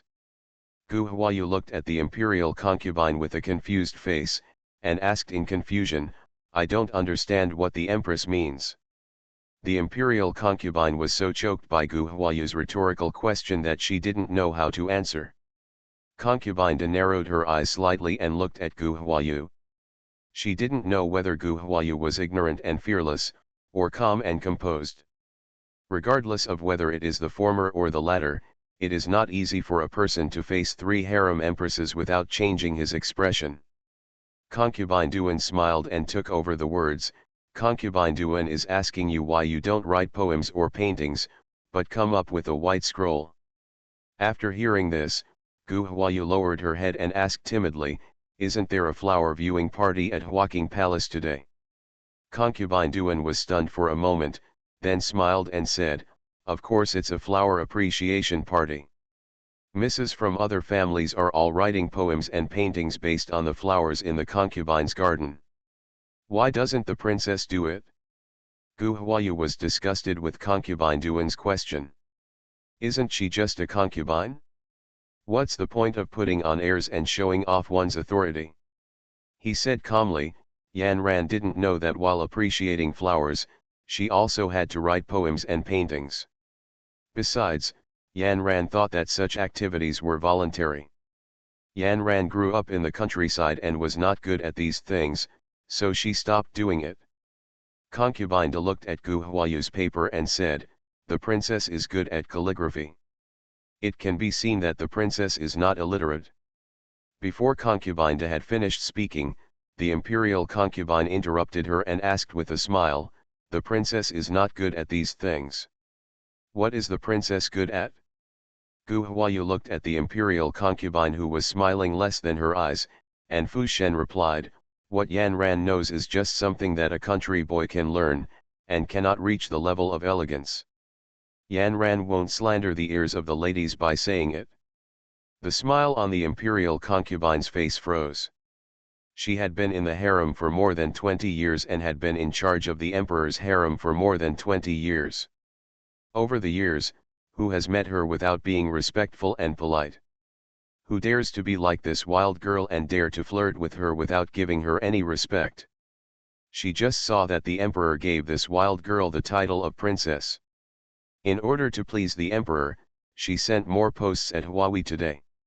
She didn't expect that this person turned out to be a thorn in the side. The imperial concubine frowned slightly, her face looking a little sullen. It's okay, tell me, what do you know? Gu Huayu saw that the imperial concubine had a bad look on her face, and knew that the concubine had annoyed her. She felt happy in her heart and even said, Back to your concubine, Yan Ran can climb trees, shoot birds with a slingshot, and go down the river to catch fish. Wait, before Gu Huayu could finish speaking, the imperial concubine pressed her hands on her temples to interrupt Gu Huayu's words. Gu Huayu stopped and looked at the coquettish imperial concubine, giving her a look of contempt in her heart. What's going on, noble concubine? Yan Ran hasn't finished speaking yet. The imperial concubine waved her hands and said, You don't need to say anything, just go down. Gu Huayu smiled and said, Thank you, imperial concubine. Yan Ran still has something to do, so I'll go back first. Yan Ran takes her leave. The imperial concubine did not react for a moment and said casually, Go.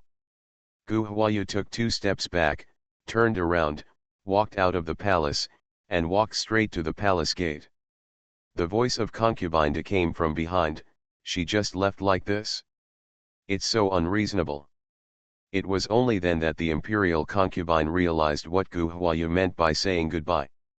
As a concubine in the harem, she naturally couldn't let her servants stop Gu Huayu in front of everyone, and her face turned blue with anger. Concubine Duan said, Forget it, How can a girl who grew up in the mountains know any etiquette? Let her go. If she stays, others will be uncomfortable and she will be embarrassed. Forget it, the girls are still waiting for the result. Let's review it quickly. The imperial concubine said, "That's all, let's comment."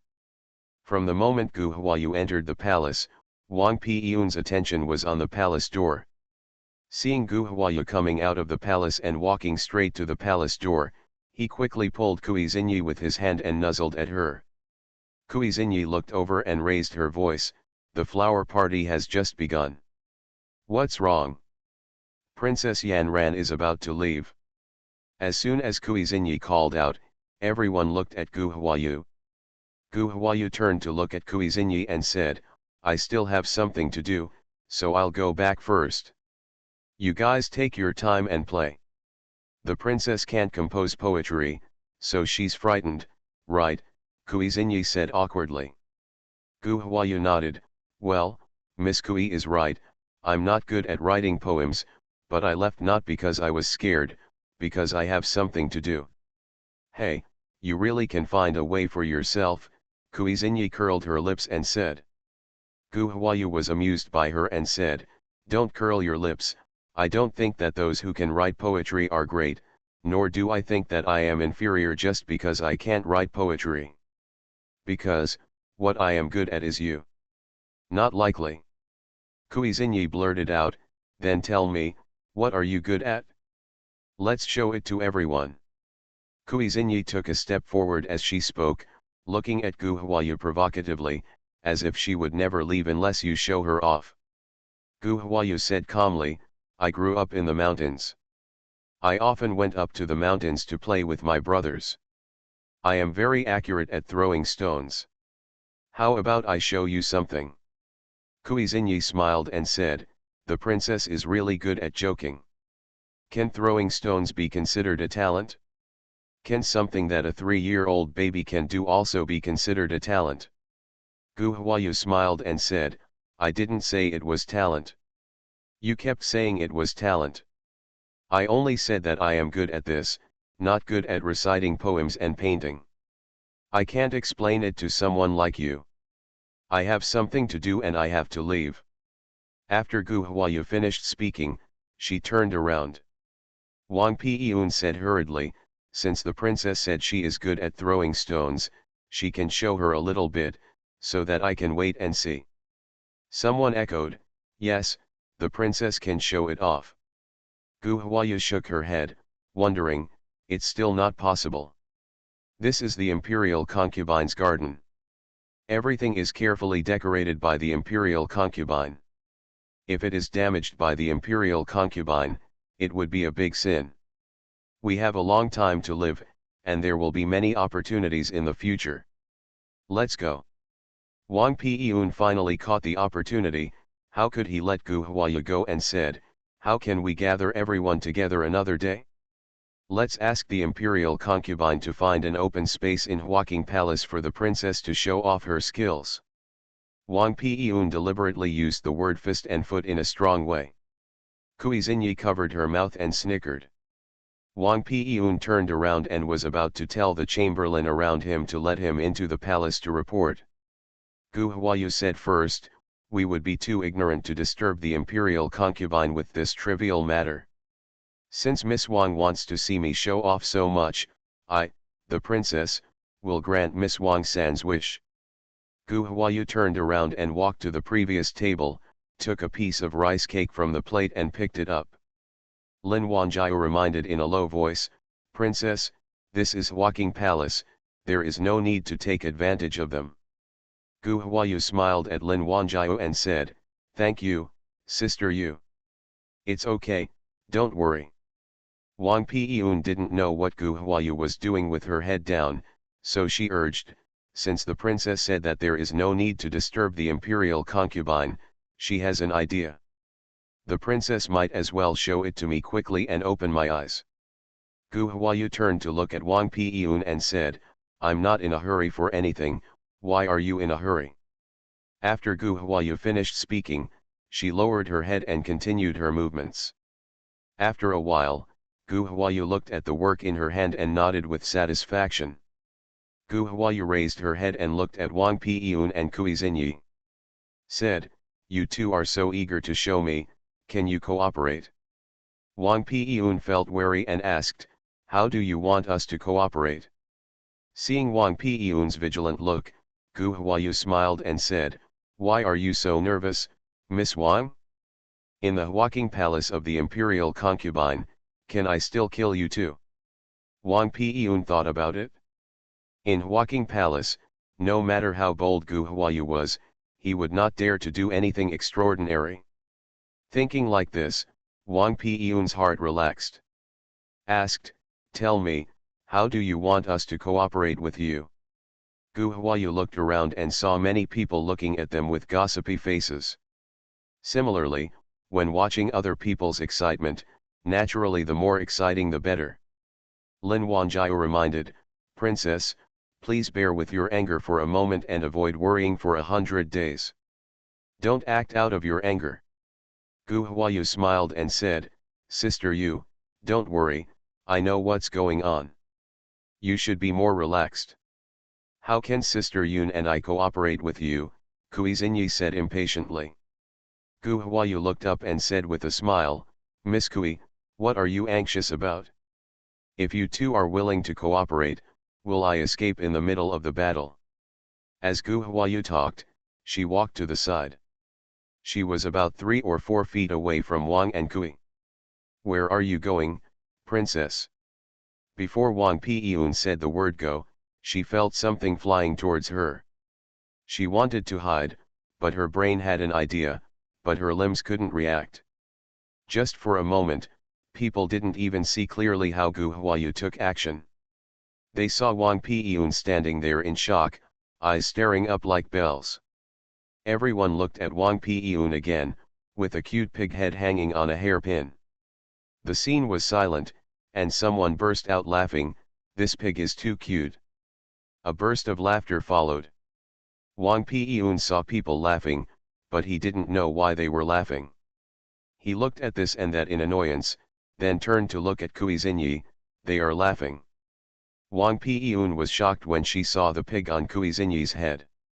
She raised her hand to remove it for her in surprise and anger. Kui Xinyi also saw the pig on Wang Piyun's head and said, "Sister Yun, lower your head." Wang Piyun hurriedly lowered her head and asked Kui Xinyi to take off the pig on her head. Wang Piyun held the pig head in his hand, glared at Gu Hua and said, "Princess, what do you mean by this? Is it a little too much?" End of this chapter. The Rebirth of Space, the lucky girl from a farm family. Author, he would fire every. Chapter 250. Chapter 250. The fate is not shallow. Gu Huayu spread her hands and looked at Wang Piyun with an innocent face. "Is it too much? There are so many famous ladies here who can testify that you two nodded and are willing to cooperate with me. Besides, what I threw out was just edible soft glutinous rice cakes, not a dart weapon. It was just for fun. How could it be too much? You two can't afford it, right?" Kui Xinyi's lips trembled with anger. You. Gu Huayu took over the words, "What's wrong with me?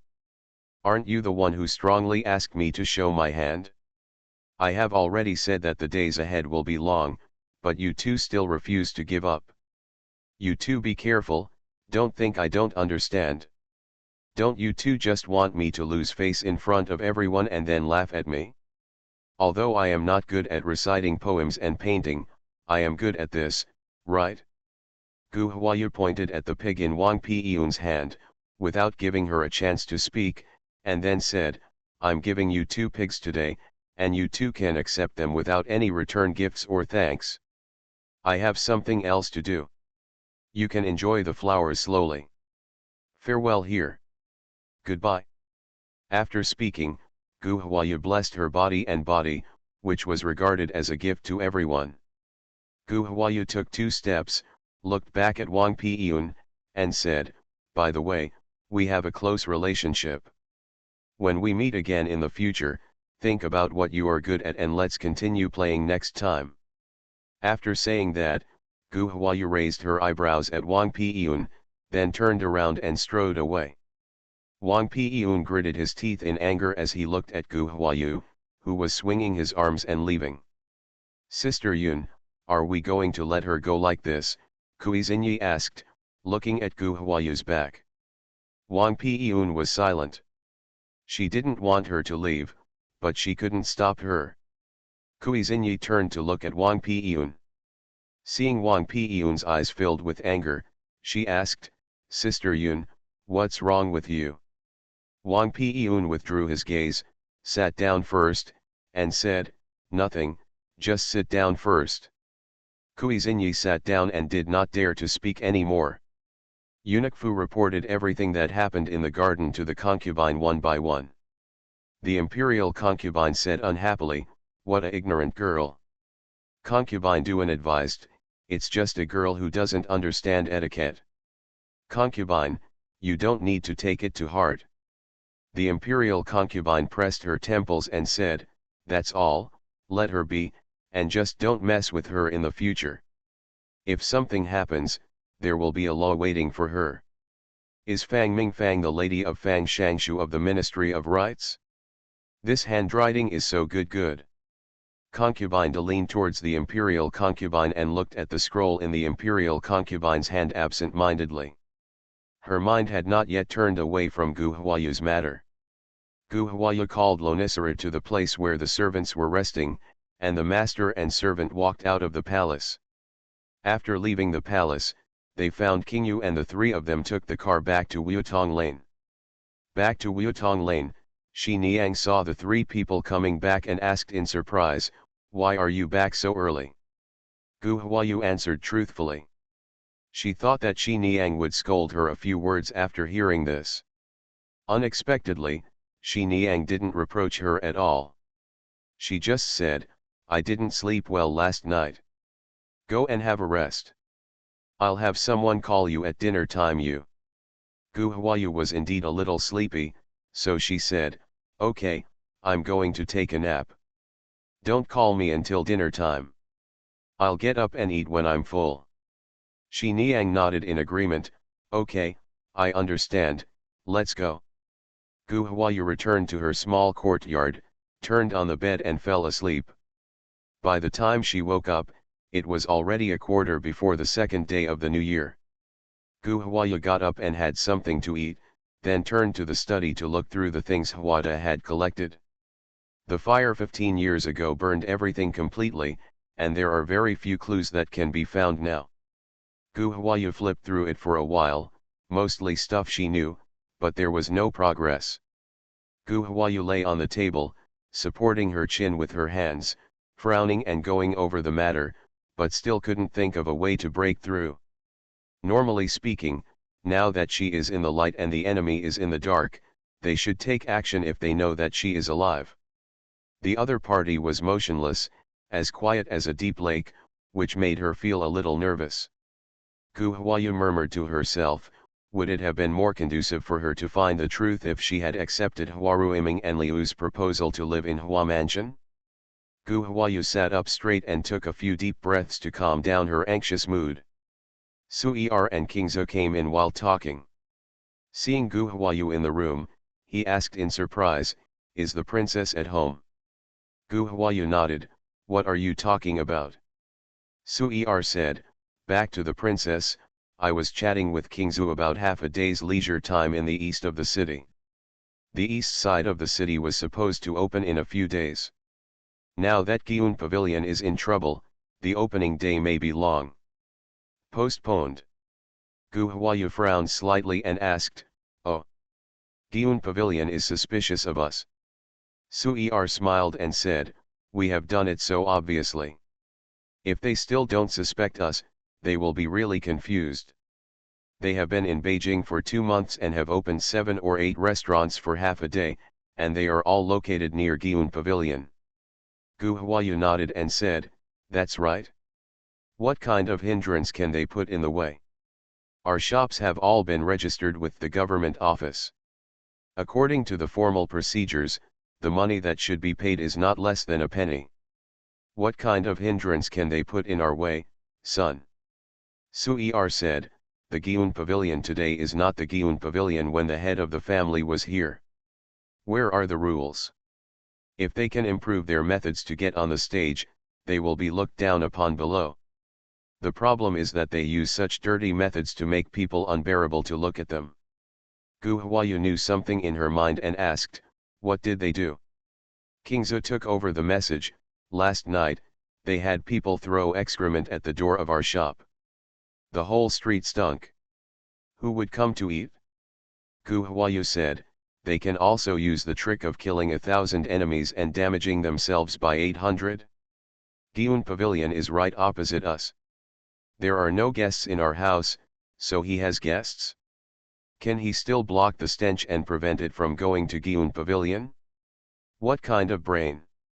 It's really hard for him to come up with such a unique way. Su'er said, who says it's not? I don't know which pig brain came up with this trick. King Zhu asked, the question is how should we deal with this matter? Gu Huayu said, is it even necessary to think about it? Treat him the way he wants. We will give it back as he brought it here. Remember, the purpose of opening our store is to bring down Giun Pavilion and make some money on the way. Su'er slapped his forehead and said, young ones have forgotten about this incident, so just do as the princess said. I'll make arrangements right now, he said. Su'er got up and walked out. After Su'er left, King Zhu also stood up and said, Princess, the younger ones are also busy. Gu Huayu suddenly remembered what her third brother said and said, sit down first. I have something to ask you. King Zhu heard what Gu Huayu had to say and sat back down again, waiting for Gu Huayu to speak. Gu Huayu looked at King Zhu and asked, what's going on between you and Xiao Shuang? King Zhu thought Gu Huayu was going to explain things in the house, but she didn't expect her to ask this question, and she was so nervous that she didn't know how to reply. Gu Huayu saw King Zhu's face turned red and her eyes were so panicked that she didn't dare to look at her. What? With such a panic, are you not sincere in your treatment of Xiao Shuang? Are you just teasing her? King Zhu shook his head and defended, the princess has wronged me. How could I have such thoughts? Gu Huayu asked, then what are you thinking? Look up at me and say. King Zhu raised his head and looked at Gu Huayu, I have a low status and don't dare to have any thoughts about my cousin. After saying that, King Zhu lowered his head again. Gu Huayu looked at King Zhu intently for a while, then said, I understand, between the two of you, Xiao Shuang chased her to the capital alone because of wishful thinking. King Zhu continued to lower his head and did not answer. Gu Huayu didn't say anything, and the room fell into silence for a while. King Zhu could not withstand the pressure, looked up at Gu Huayu and said, Princess, I am of low status and do not dare to have other thoughts. There are many outstanding men in the capital. With the ability of the princess, she can give her cousin a noble and decent life and find her a good marriage. Gu Huayu was silent for a moment and said, since you have no interest in her, I will talk to Xiao Shuang later and ask Aunt Ping to discuss the marriage for her another day. You go down and do your work. King Zhu stood up and left the study. Gu Huayu looked at King Zhu somewhat lonely back and sighed slightly. King Zhu retreated. Gu Huayu thought about it, got up and went out, and said to King Yu who was not far away, get the car ready, let's go to Daowen Street. Wan Xiaoshuang and Gu Chengwan were working in Huayu Pavilion. Gu Huayu wanted to ask Wan Xiaoshuang what he meant. When Gu Huayu arrived at Huayu Pavilion, Gu Chengwan and Wan Xiaoshuang were both busy. Gu Chengwan looked up and saw Gu Huayu and smiled at her, Xiao is here. Gu Huayu nodded and stood watching Gu Chengwan and the others busy, waiting for Wan Xiaoshuang to send the guests away, and then pulled her to the backyard. Xiao, what do you want from me? Wan Xiaoshuang asked as he walked. Gu Huayu nodded and asked, second uncle and second aunt are here, and they are worried about your marriage. What do you think about your marriage? What kind of family are you looking for? Please tell me so I can ask Aunt Ping to help you find someone with similar conditions to discuss marriage for you. Wan Xiaoshuang blurted out, I don't want to discuss the marriage. After saying that, Wan Xiaoshuang felt that she was a little anxious, and slowed down her voice and said, Xiao, I don't want to discuss the marriage. Gu Huayu stared at Wan Xiaoshuang and asked, why? It's time for men to get married, and for women to get married. Why don't they discuss the marriage? Wan Xiaoshuang did not dare to look at Gu Huayu and looked down at her toes. Seeing that Wan Xiaoshuang was at a loss, Gu Huayu asked, is it because of Qingzu that you don't discuss the marriage? Wan Xiaoshuang raised his head and stared at Gu Huayu in surprise. Xiao, do you know? Did Qingzu tell you? Gu Huayu shook her head. I know, it wasn't Qingzu who told me. Wan Xiaoshuang's bright eyes suddenly dimmed after hearing Gu Huayu's words. Gu Huayu said, Xiaoshuang, I asked Aunt Ping to come forward to negotiate a marriage for you. Based on your conditions, you can find a family with good conditions in the capital. Wan Xiaoshuang nodded, I know this. Xiao, you are the princess. If you can get our whole family out of the small ravine in Shishan, you will not ignore me. Mrs. Ping is the wife of a minister. The people she knows in the capital naturally have good family backgrounds. Mrs. Ping treats you well, and for your sake, she will try her best to negotiate a good marriage for me. However, when someone wants to marry me, what they value is not me as a person, but the power of the lady who helped me negotiate the marriage. Xiao, do you understand what I mean? Gu Huayu nodded, I understand that their original intention of marrying you may not be pure, but after you marry, you can still use your ability to win their recognition and respect for you. You are literate, hard-working, and kind-hearted, have general knowledge, and your way of dealing with others is not inferior to that of other ladies. Wan Xiaoshuang knew that Gu Huayu was right, but she didn't want such an arrangement. She shook her head and said, Xiao, I only have Qingzu in my heart, and I can't pretend to be anyone else. Gu Huayu asked, does the second uncle and second aunt know about this? Wan Xiaoshuang lowered his head and said, I know, my father and mother said that Qingzu is a good person, they are just worried about his identity.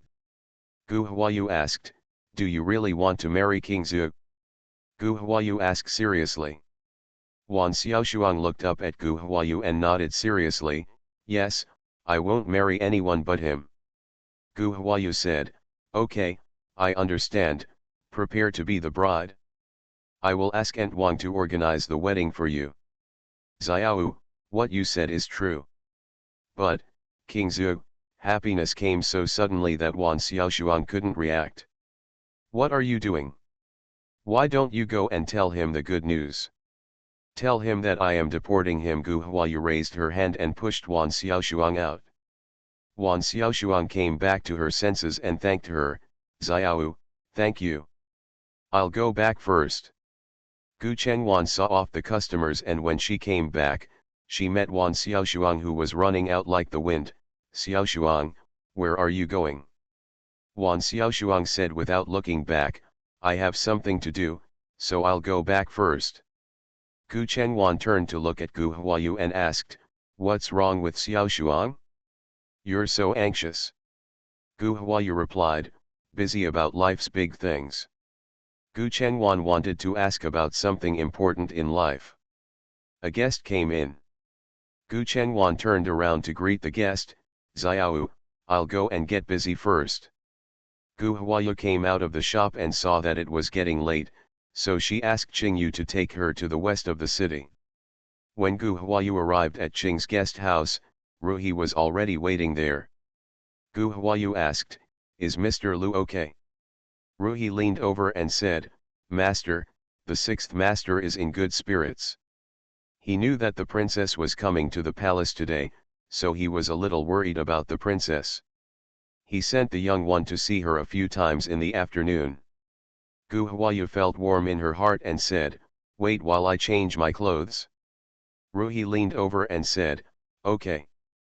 Gu Huayu changed her clothes and followed Ruhi to Shuiying garden. Luzikan saw her coming in and wanted to sit up. Gu Huayu said quickly, Qingjian, lie down. Luzikan smiled and said, after lying down for a whole day, my waist is about to break. Xiao, can I sit on the head of the bed? Gu Huayu stepped forward to check the wound on his chest, and saw that there was no redness or swelling around the wound, and there were signs of scabbing. Gu Huayu was shocked and opened the wound on her shoulder blade. There was also no redness or swelling.